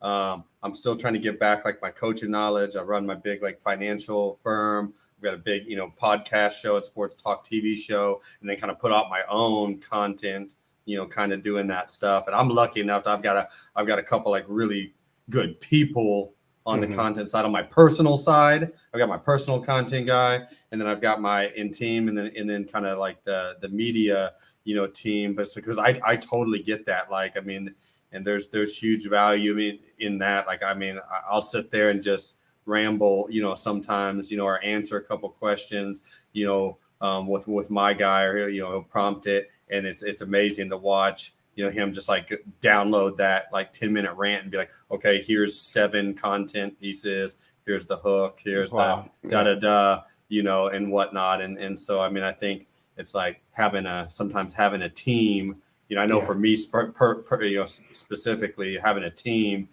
can help me stay regimented, and I just like go show up to the next thing, go show up to the next meeting, and whatnot. Because I feel you on that. You're like, how is this leading to this, or how do I got enough time for this? And I got to do this, and I got to have time for my kids too, and I don't want to be like getting whatever Twitter or Instagram notifications blowing up my phone when I'm trying to put my kids to bed or whatever it may be. It's a grind. That's the other thing too. And I'm sorry to cut you off, but that's the other thing too, is that while you're trying to figure out what it is that you want to do, it's easy to become a slave to the content, right? So now you become a consumer. So I'm working on I'm constantly working on trying to be less of a consumer and just put stuff out there. So that's the struggle as well. Blake, I got a question for you though, and this is actually about your dad. Since the Jets are out there, I'm a huge Jets fan. The Jets are going out to Vegas. Your dad had an issue that one year when he was coaching, where the Raiders, he called a zero blitz at the end of the game. So I'm sure you've had that conversation before, and you don't have to talk about it now, but maybe we can talk about it another time. I'm interested to know what it was that he was thinking at that time. So the short of it was this: we were abysmal on offense. We were trying to bleed the clock on defense, and we had just had this really long drive, the drive before, where we were like intentionally trying to like play soft zone and just like bleed the clock. Yeah. And they get down there, whatever, and we get the stop or whatever. And so we're still up. And then our offense just immediately goes like 3 and out, right? Like this, like made him like maybe use 1 or 2 timeouts, but it was like, like that, like we maybe got 1, and you're just like, you got to be kidding me, right? And so now your dudes are gassed, like our top pass rushers. I can remember like the dudes we had on the field at that time. We had John Franklin Myers and Quentin Williams inside pass rushing, Terrell Basham on the left edge, and my mind just went blank. All of a sudden, I just said I can remember, but rushing on the right edge. But they're just gassed. Like we had guys injured, we had guys gassed. But they're rushing their balls off, right? We also had at that point in time, like we were down to, we had no safeties left. Like literally we had no safeties left. We were all so injured. And so we're trying to like the typical defensive package that we would have put in for at the end of the game at that standpoint, we didn't actually have enough defensive backs left to actually play the package, right? And so we were playing something different. And if you remember like the play before, we were trying to call like a deep prevent defense, but the guy and one of the safeties that was in playing, he was just kind of in quicksand. He was in la la land, like, oh my God, I'm in playing. I've never played before. Right. And he was kind of like, I don't know, he was doing some crazy disguise. Like, I don't know. He was up close to the line of scrimmage. He was supposed to be back in the end zone, right? Like pre-snap, way back, 50 yards back. So if you go back and watch that play, like we just did this 4-man rush, like playing prevent, like kind of doing what you should have done. And it was like bombs over Baghdad. Derek Carr threw it over the top of everybody. And the play should have ended on the previous play. I'll take some heat on that from that standpoint of like in the grand scheme of things, like what comes down there is like, we're calling the next play. We had a timeout, right? There was kind of this like disarray of like, what just happened there, right? Like you're talking to the DBs, the DB coaches are like, what is going on? Or can we line up where we're supposed to line up? Do we know what we're doing? Here. I'm kind of looking like, kind of hollering down at like the decision maker being like, are we going to take a timeout?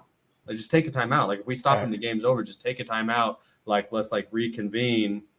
And so it was just kind of like, well, what do we want to do? And I was the first to be like, fuck. I was like, fucking zero. Wow. Like get the play, like right now, like the game's over now. Like this is, just be honest, like it's disarray. If they're going to go bombs over Baghdad again on this next play, get to the quarterback, and that doesn't. And so it was another unfortunate issue of like it was a last 1-0 situation where again, like everybody's supposed to be like standing back 40 yards deep, but you had an undrafted rookie that's playing corner up at like 7 yards and takes a double move. If you can actually go back and watch the sideline, we're all screaming and yelling like back up, and he's like he would like take 1 step back. So now you're at 8 yards. You got 32 more to go, right? Like and we like back up and you take another step back to 9 yards, and then the ball snapped, and you're just like, You know, and so it was one of those. It's one of those crazy things that happen in a game sometimes. Yeah. And at the end of the day, like in the middle of the chaos, what you were trying to do was control the chaos and just with the call, so to say, put it on the back of a defense coordinator who doesn't care from the standpoint of like having the buck stop with him. And it's like, okay, Right. you know, we're not going to take a timeout. We've got all this disarray. You know, I'm gonna in the middle take a deep breath when all this chaos is going on and say, Right. I'm gonna end it right now. Like Right. we're going all Right. in. I'm gonna Right. end it right Right. now. Like we're gonna get off the field or we're not, and we'll get to we'll get into the locker room and we'll get into the film room and we'll MF, you know, and figure out what the hell. But like we're gonna walk off, and unfortunately. Oh yeah, Okay. unfortunately, we whiffed on Derek Carr, and he threw a great pass, and it didn't work out. But it's like it was we were in a leverage situation and trying to win it there and end it. I bet that makes Lee feel so much better about that situation. That was a very interesting time for the Jets, man. But your dad's a great coach. You guys are great, man. Yeah. So man. congratulations to you, man. Appreciate you, Lee. It was really cool, man. Really cool. Greg brought the first bright spot to Cleveland Browns in like ever since like '99, man. Because they're just like so excited to have somebody just intense, man. Yeah. Yeah, it was awesome. Yeah, it was good times for sure. It was good times. Johnsy, what you got? Oh man, what do I got? Shit, I don't even know where to start with Lee, man. Dude, I'm just gonna come out and just give S the D a little bit here, man, and just be like, man, you're just crushing it, dude. Like, super proud of you, man. And like, I mean, not that you need our pride to make you go on, but just watching you grow from the last time you've been on. From the introduction we had from our good buddy Burley over at Rage and Pillage Podcast. Everybody got to check him out, man. Forever grateful for him making that introduction, man, because like I feel like you're part of the Dude Network this time, and we're here with you on your ride. Dude, it's just been it's just cool, man. Yeah, just from you, like your videos of you wrecking the suburbs, man, to the tech and taking us on stage, man. You're forever a piece of this show, and we're so happy you were with us on this special night, man. And I mean, you got any like massive plans here for 2024? Any cool collabs? Like, is there something you want to do that isn't on the books? But like, man, I really want to see if I can get this done next year, and I'm going to tackle it. Yeah, I got something coming up very, very soon that I'm very, very happy about, man. And it's kind of why I started. Not really why I started, but it was kind of one of the things that I wanted to do. And I'm going to tell you guys here first. I'm going to be on.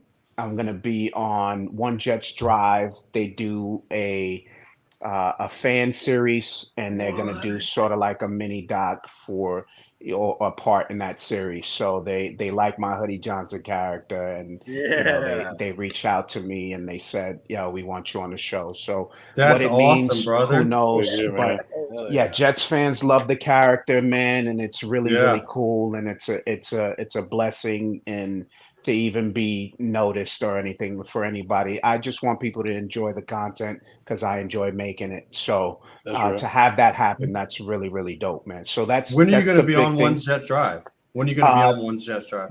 The taping is going to happen in the next couple of weeks. I'm not sure exactly when it's going to air, but I think it should be shortly after. But they featured some really, really cool fans. Connie Carberg, which is one of the first. She's actually the first female scout in NFL history.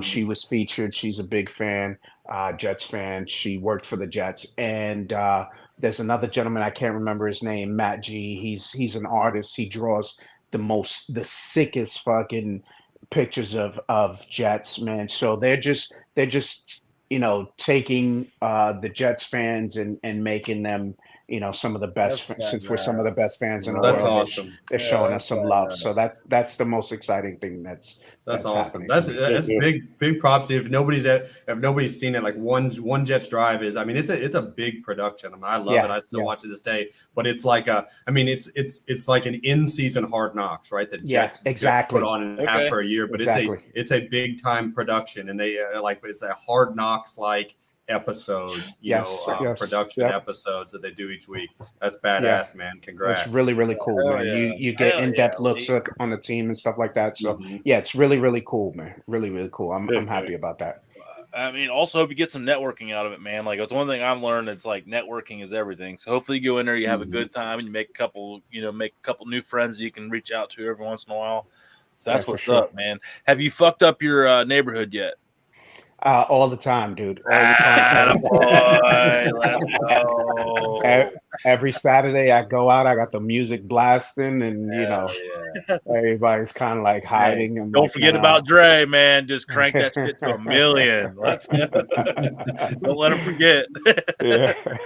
Yeah. There's actually a couple of for sale signs down the block. I'm gonna go over there and kind of peek in their house, see what I can see at the open house. Hey, you need to get that monetization game up, man, and bring in some family into the hood, man, into that hood. That's for sure. Yeah. I mean, that's what I need to see. Hospital all my cousins. I need all it. my cousins are coming. I'm bringing them. Man. You'll have the Karen bitching about, like, hey, his barbecue smoke is coming into my yard. Loud music, late nights, man. It's gonna be fantastic. Hell yeah. Right. Yeah. Hey, ultimate backyard. If you had, okay, you're at the grill.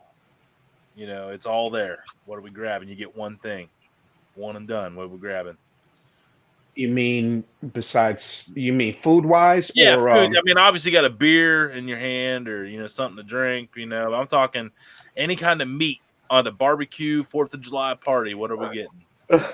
Don't say hot dog. Yeah, don't say pussy either. We already know pussy's the ultimate goal. We already get that. Definitely not hot dogs. Definitely not hamburgers. We're going just fucking steaks, bro. Just all cuts of steak. Leave it on there for a few minutes.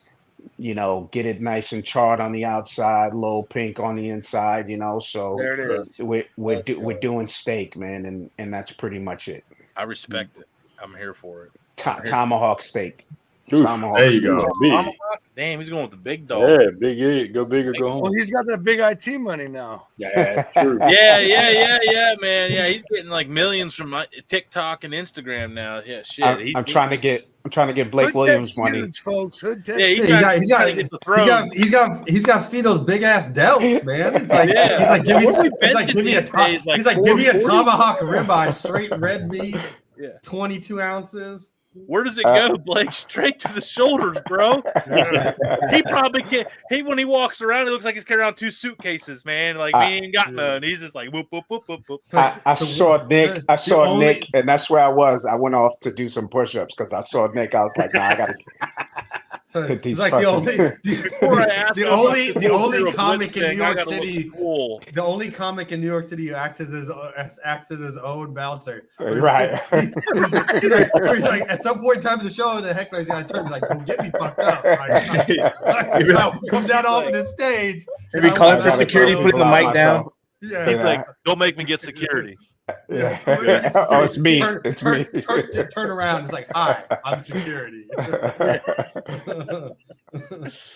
awesome. That's funny, man. What's it like being in the 1,000-pound club, man? Like just sitting there, delt, squat, bench, clean. Yeah, no. The last time I lifted heavy, man. Now I don't lift heavy at all. But the last time I lifted heavy, I was doing, I want to say 275 on incline, and I tore my shoulder, my labrum, and my rotator cuff, and I've never been the same. And now I just do calisthenics a little bit, and not heavy weights. So me too. I'm old, man. Tony said me too. The joints are hurting. Tony I'm actually gonna get a mile after we get done with this show. I'm gonna go over to the graveyard and just start running. It's a legitimate practice. Lightweight, lots of reps. That's why light chips into my mouth. It's constant reps, right? Garage beer, the classic light beer. You don't even feel like you're lifting these to your lips. Nice. Great plug. Great segue. Hey, I'm the master. Welcome to He's the plug king.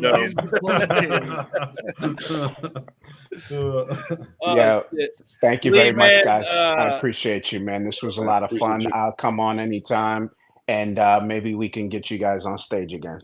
I'm down for it, man. I want to do an IT collab where I'm like calling you as like the dumbass dude, and you're just like, no, motherfucker, like, or like you're muting, like, please hold, and you're like, man, this son of a motherfucking bitch, man, and it's like, yeah, man, did you restart your computer? And I was like, oh yeah, I put yeah, hit the button, yeah, I did, window button, right? Here's what we're gonna do. You're gonna call me, and I'm gonna put on Deshaun Watson massage parlor hold music. Hey, everyone wants to good old rub and tug. Cleveland. Warren, Ohio has more massage powers than any other per capita. No one's factored that into his decision yet at this point. I'm still trying to figure out why are we avoiding Warren, Ohio is literally the home of massage parlors. Like everyone's like, man, I can't believe he came to Cleveland. I was like, shit, that dude's buying a house in Warren, dude. Like, yeah, I know exactly what his end game was. That's so funny, dude. Me love you long time. Number has done two fucking accents. We're not getting 200,000. All right, we'll get out of here before we get to Italy, man. Blake, if that's ruined anything for you guys, I'm sorry. Oh shit! Fireworks! Whoa! Yes. Statue of Liberty, man. Lee, hey, thank you again so much, man. Thank you, guys. Thank you. Appreciate you, man. Blessing to have you on here as always, man. Keep crushing it. Keep doing you, man. You is winning, so keep being you, man. All right. Thank you, man. I appreciate you guys for having me on, man. It's always fun, guys. Yeah, man. Appreciate you, man. Ladies and gentlemen, dudes and dudettes, the one, the only, the absolutely miserable Jets fan, Lee Valentine. Later, guys. All right, guys. All right, man. All right, see you, Lee. Oh man, and everybody, that's going to pretty much we'll do some finishing thoughts here, but that's it for the night. I mean, what an epic night. Blake, you made it, man. You survived your first Dude Network production. You got all your arms. You might not have your fingernails left, but you made it, man. How we doing? I'm doing awesome. This is dad life, man. This is like no place I'd rather be on a Friday night, sitting in the man cave, chopping it up, laughing. Heard it here first. There's no DDs needed if you're getting hammered in your basement. That's all. There you go. There you go. Hooray, responsibility. We got this. Oh. Hey, we finally got the real story out there. Yeah. Hell yeah, man. Hey. On which part? There was so much truth getting thrown around tonight. Oh yeah, I'm saying like his last question on the zero bomb, Yeah. It's just like I'm watching all the ignorance going around, and everybody's asking like, what do you want to do? And I yelled fucking zero. Like that's what we do. Like buddy, like go back to the old Buddy Ryan mode. Last one zero. Unfortunately, some things had fallen through the cracks in a couple position rooms and a couple like game day management. Game day management of just take a timeout. You know what I mean? I guess as a coach, man, what's that? And I'm not saying you got to take the heat here because the team obviously put the team, the game in that situation at the end. Mm-hmm. But as a coach, man, when everybody works so hard and you like call, you have a 50-50 call and you call the wrong one. Like how brutal is that as a coach, man? I've never really asked like a coach at that level, like when it negatively impacts a bunch of pros, like what's that like, afterwards? Yeah. I mean, I think, man, I don't know. Like you never, I don't know that I've ever sit there and think about like, there's a reason you call what you call, right? And so, and there's an art and a science to calling it. The science is like obviously the way the play is supposed to work, the art and everything. The way the play is supposed to work, the scheme and everything. The art is how much do you watch as a coach and how much do you know about the individual human beings who are playing that, and do you know in the snap of you got to make these decisions really fast. I guess these are where my mind always was like, okay, who's out there actually doing this? And have they done this before? And what's my trust in like their ability to know like this sort of thing? Like, and whatnot. And so there's got to be that management. So many people, honestly, in this day and age are script callers. Like they call off of just a script. There's very few anymore who can just throw down the script and call off their gut. They don't need to read off a script to know what their play call is. Like they have it in their head, and they can call off the gut off of but what's happening on the other side, what's happening on their side, and like who they have out there, right? Like this isn't. Sometimes it's not the same group of people as you started the game with because of all this attrition that happens, and like you have to. Do you have the ability to adjust in that time frame, right? And so that's how kind of always looked at it, and then you got to be able to like take the say fall on the sword if need be, in the end, for that, like when you're the ultimate decision caller, decision maker. I would say that was one of those situations, grand scheme of that we're talking as well too, is some people freeze and have paralysis and stress. And there was a lot of freezing by people who were paid highly to stand on the sidelines and they're not out there actually on the field playing. To be able to process, right? And so a decision was made by somebody that wasn't freezing in G-Dub to just end it now. Just end it now. Like, you know what, the moment's too big for some highly paid professionals. So we're gonna just win it now. I'm gonna go back to my buddy Ryan Roots and we've ended a lot. We've ended a lot. It's funny, like that's the first time we've ever had that. We probably ended 8 or 9 end of games or end of halves with that exact call, right? But it's ever remembers the one. Yeah, you always remember that. You always remember the one, no doubt. You know what I mean? Yeah, for sure, man. Damon, Nombre, Johnsy, one more question here, and we're gonna shut this show down, and then we can all hang out here in the after party and all that as long as we want. But Damon, go first here. Oh man, hey, Just I like, really, I mean, it could really be a got no comment question, on the man. show. It could be Blake. It could be Yeah, like I whatever. said, I really ain't got no question. I appreciate everybody that's been a part of it tonight, from Blake to Nick to Lee. I mean, hey, appreciate all y'all coming through, and hey, until the next time. I mean, this ain't over. This is just the beginning. Yeah, that's right. 1/10 of 1 million was the name of the show for a reason. Just a milestone. This is just something we can celebrate for a couple of days, and we're over it. We're on to the next one. Nombre. So who won the hot dog eating contest? I did. You did not. Tony did. Didn't you see the Generation X suck it? Yeah. Everybody else was still on their first hot dog. He literally dry humped us. Yeah, I did because I wanted you to know that I asserted my dominance on you. That's where come gets some very good at putting I went come get some bit, but I wanted you to get all of it. That's why I wanted to triple. But technically, you got all of it. You got double banger. Hey, all I know is I was hungry, and I am no longer hungry. That's all I know. Hey, but my hot dog was delicious. I don't know about y'all.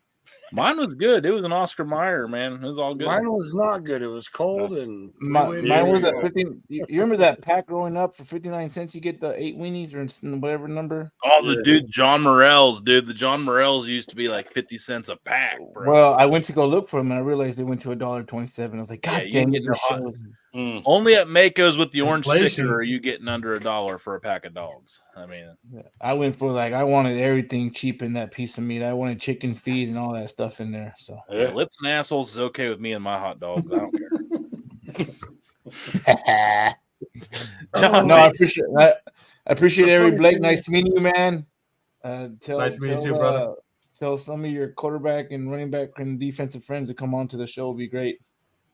There you go. There we go. All are welcome. Johnsy. Yeah. Again, thank you to everybody. Blake, it's been a blast. I love the banter, all the good stuff. I want to know, who's your favorite NFL coach of all time? Ooh. My favorite NFL coach of all time. Man, Besides your dad. I know that's hard. Yeah, obviously Pops is up there. We know. Yeah. Yeah. Outside of G-Dub. Man, that's hard. I'm trying to think and I've been, I got a chance to be around so many awesome ones growing up. I'll say this, and this won't be somebody that like people will like know like off of the top of their head. And I've been around so many great ones, like the Buddy Ryans, it doesn't have to even be a yeah, head coach. the Buddy It's Ryans, the great. Jim Schwartzes, the Sean Paynes. But the guy by the name is Steve Watterson. And so Steve Watterson was at the Houston Oilers and Tennessee Titans for probably, I don't know, 37 years. He was the head strength. He was the head strength coach. And so he was the strength and conditioning coach.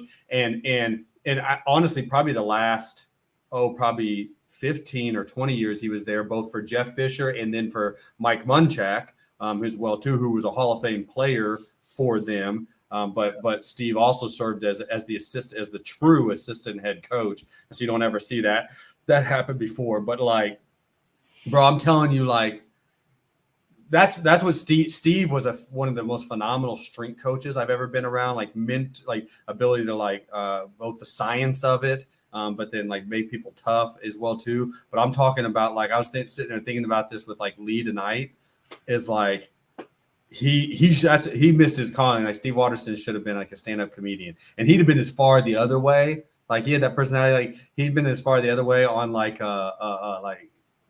he would have handled hecklers. Like, like he was one of those ones, like we always knew, like he wants smoke. He wants smoke. Yeah, you're joking around, like you're messing around, like sort of thing. Like, and you always joke and like pull pranks on each other or make jokes with one another. But like we'd always like know, like players, coaches know, like, hey, with Steve, like, hey, be careful what you wish for. Like you poke that bear, like, you know what I mean? Like he's the type, he's like, I'm not going to, you threw a water balloon at me, I'm coming back with a water gun. Like I'm coming back with a nuke. Like I'm just going to, keep coming, but he was I would say definitely that. Like he was like a surrogate uncle to me. And I learned so much in my life, from him, but I have so many like funny, amazing, like stories from just like growing up with that dude. No, that's awesome, man. Random name alert. I love the random name alert. Randomness of that answer. Steve Watterson. Yep. Yeah, we've had a few tonight. Yeah, we've had a lot. Sunday, Damon Johnson, who you guys got for another foodie show Sunday at 9:00 Eastern? Booyah! Right in your face. Booyah! Right in your face. Like I booyahed you in the hot dog eating contest. Suck it, losers. Yeah. This is Tony, Johnsy, Damon, Nombre, and Blake, bringing you the conclusion of our 1/10 of 1 million show. Thank you to everybody. We saw so many people. I know we didn't get to a lot of comments tonight. We had a lot going on, but we know we love each and every one of them equally, and we're thankful for all of you joining in. And you know how the deal goes. We will see you next time. Let's go.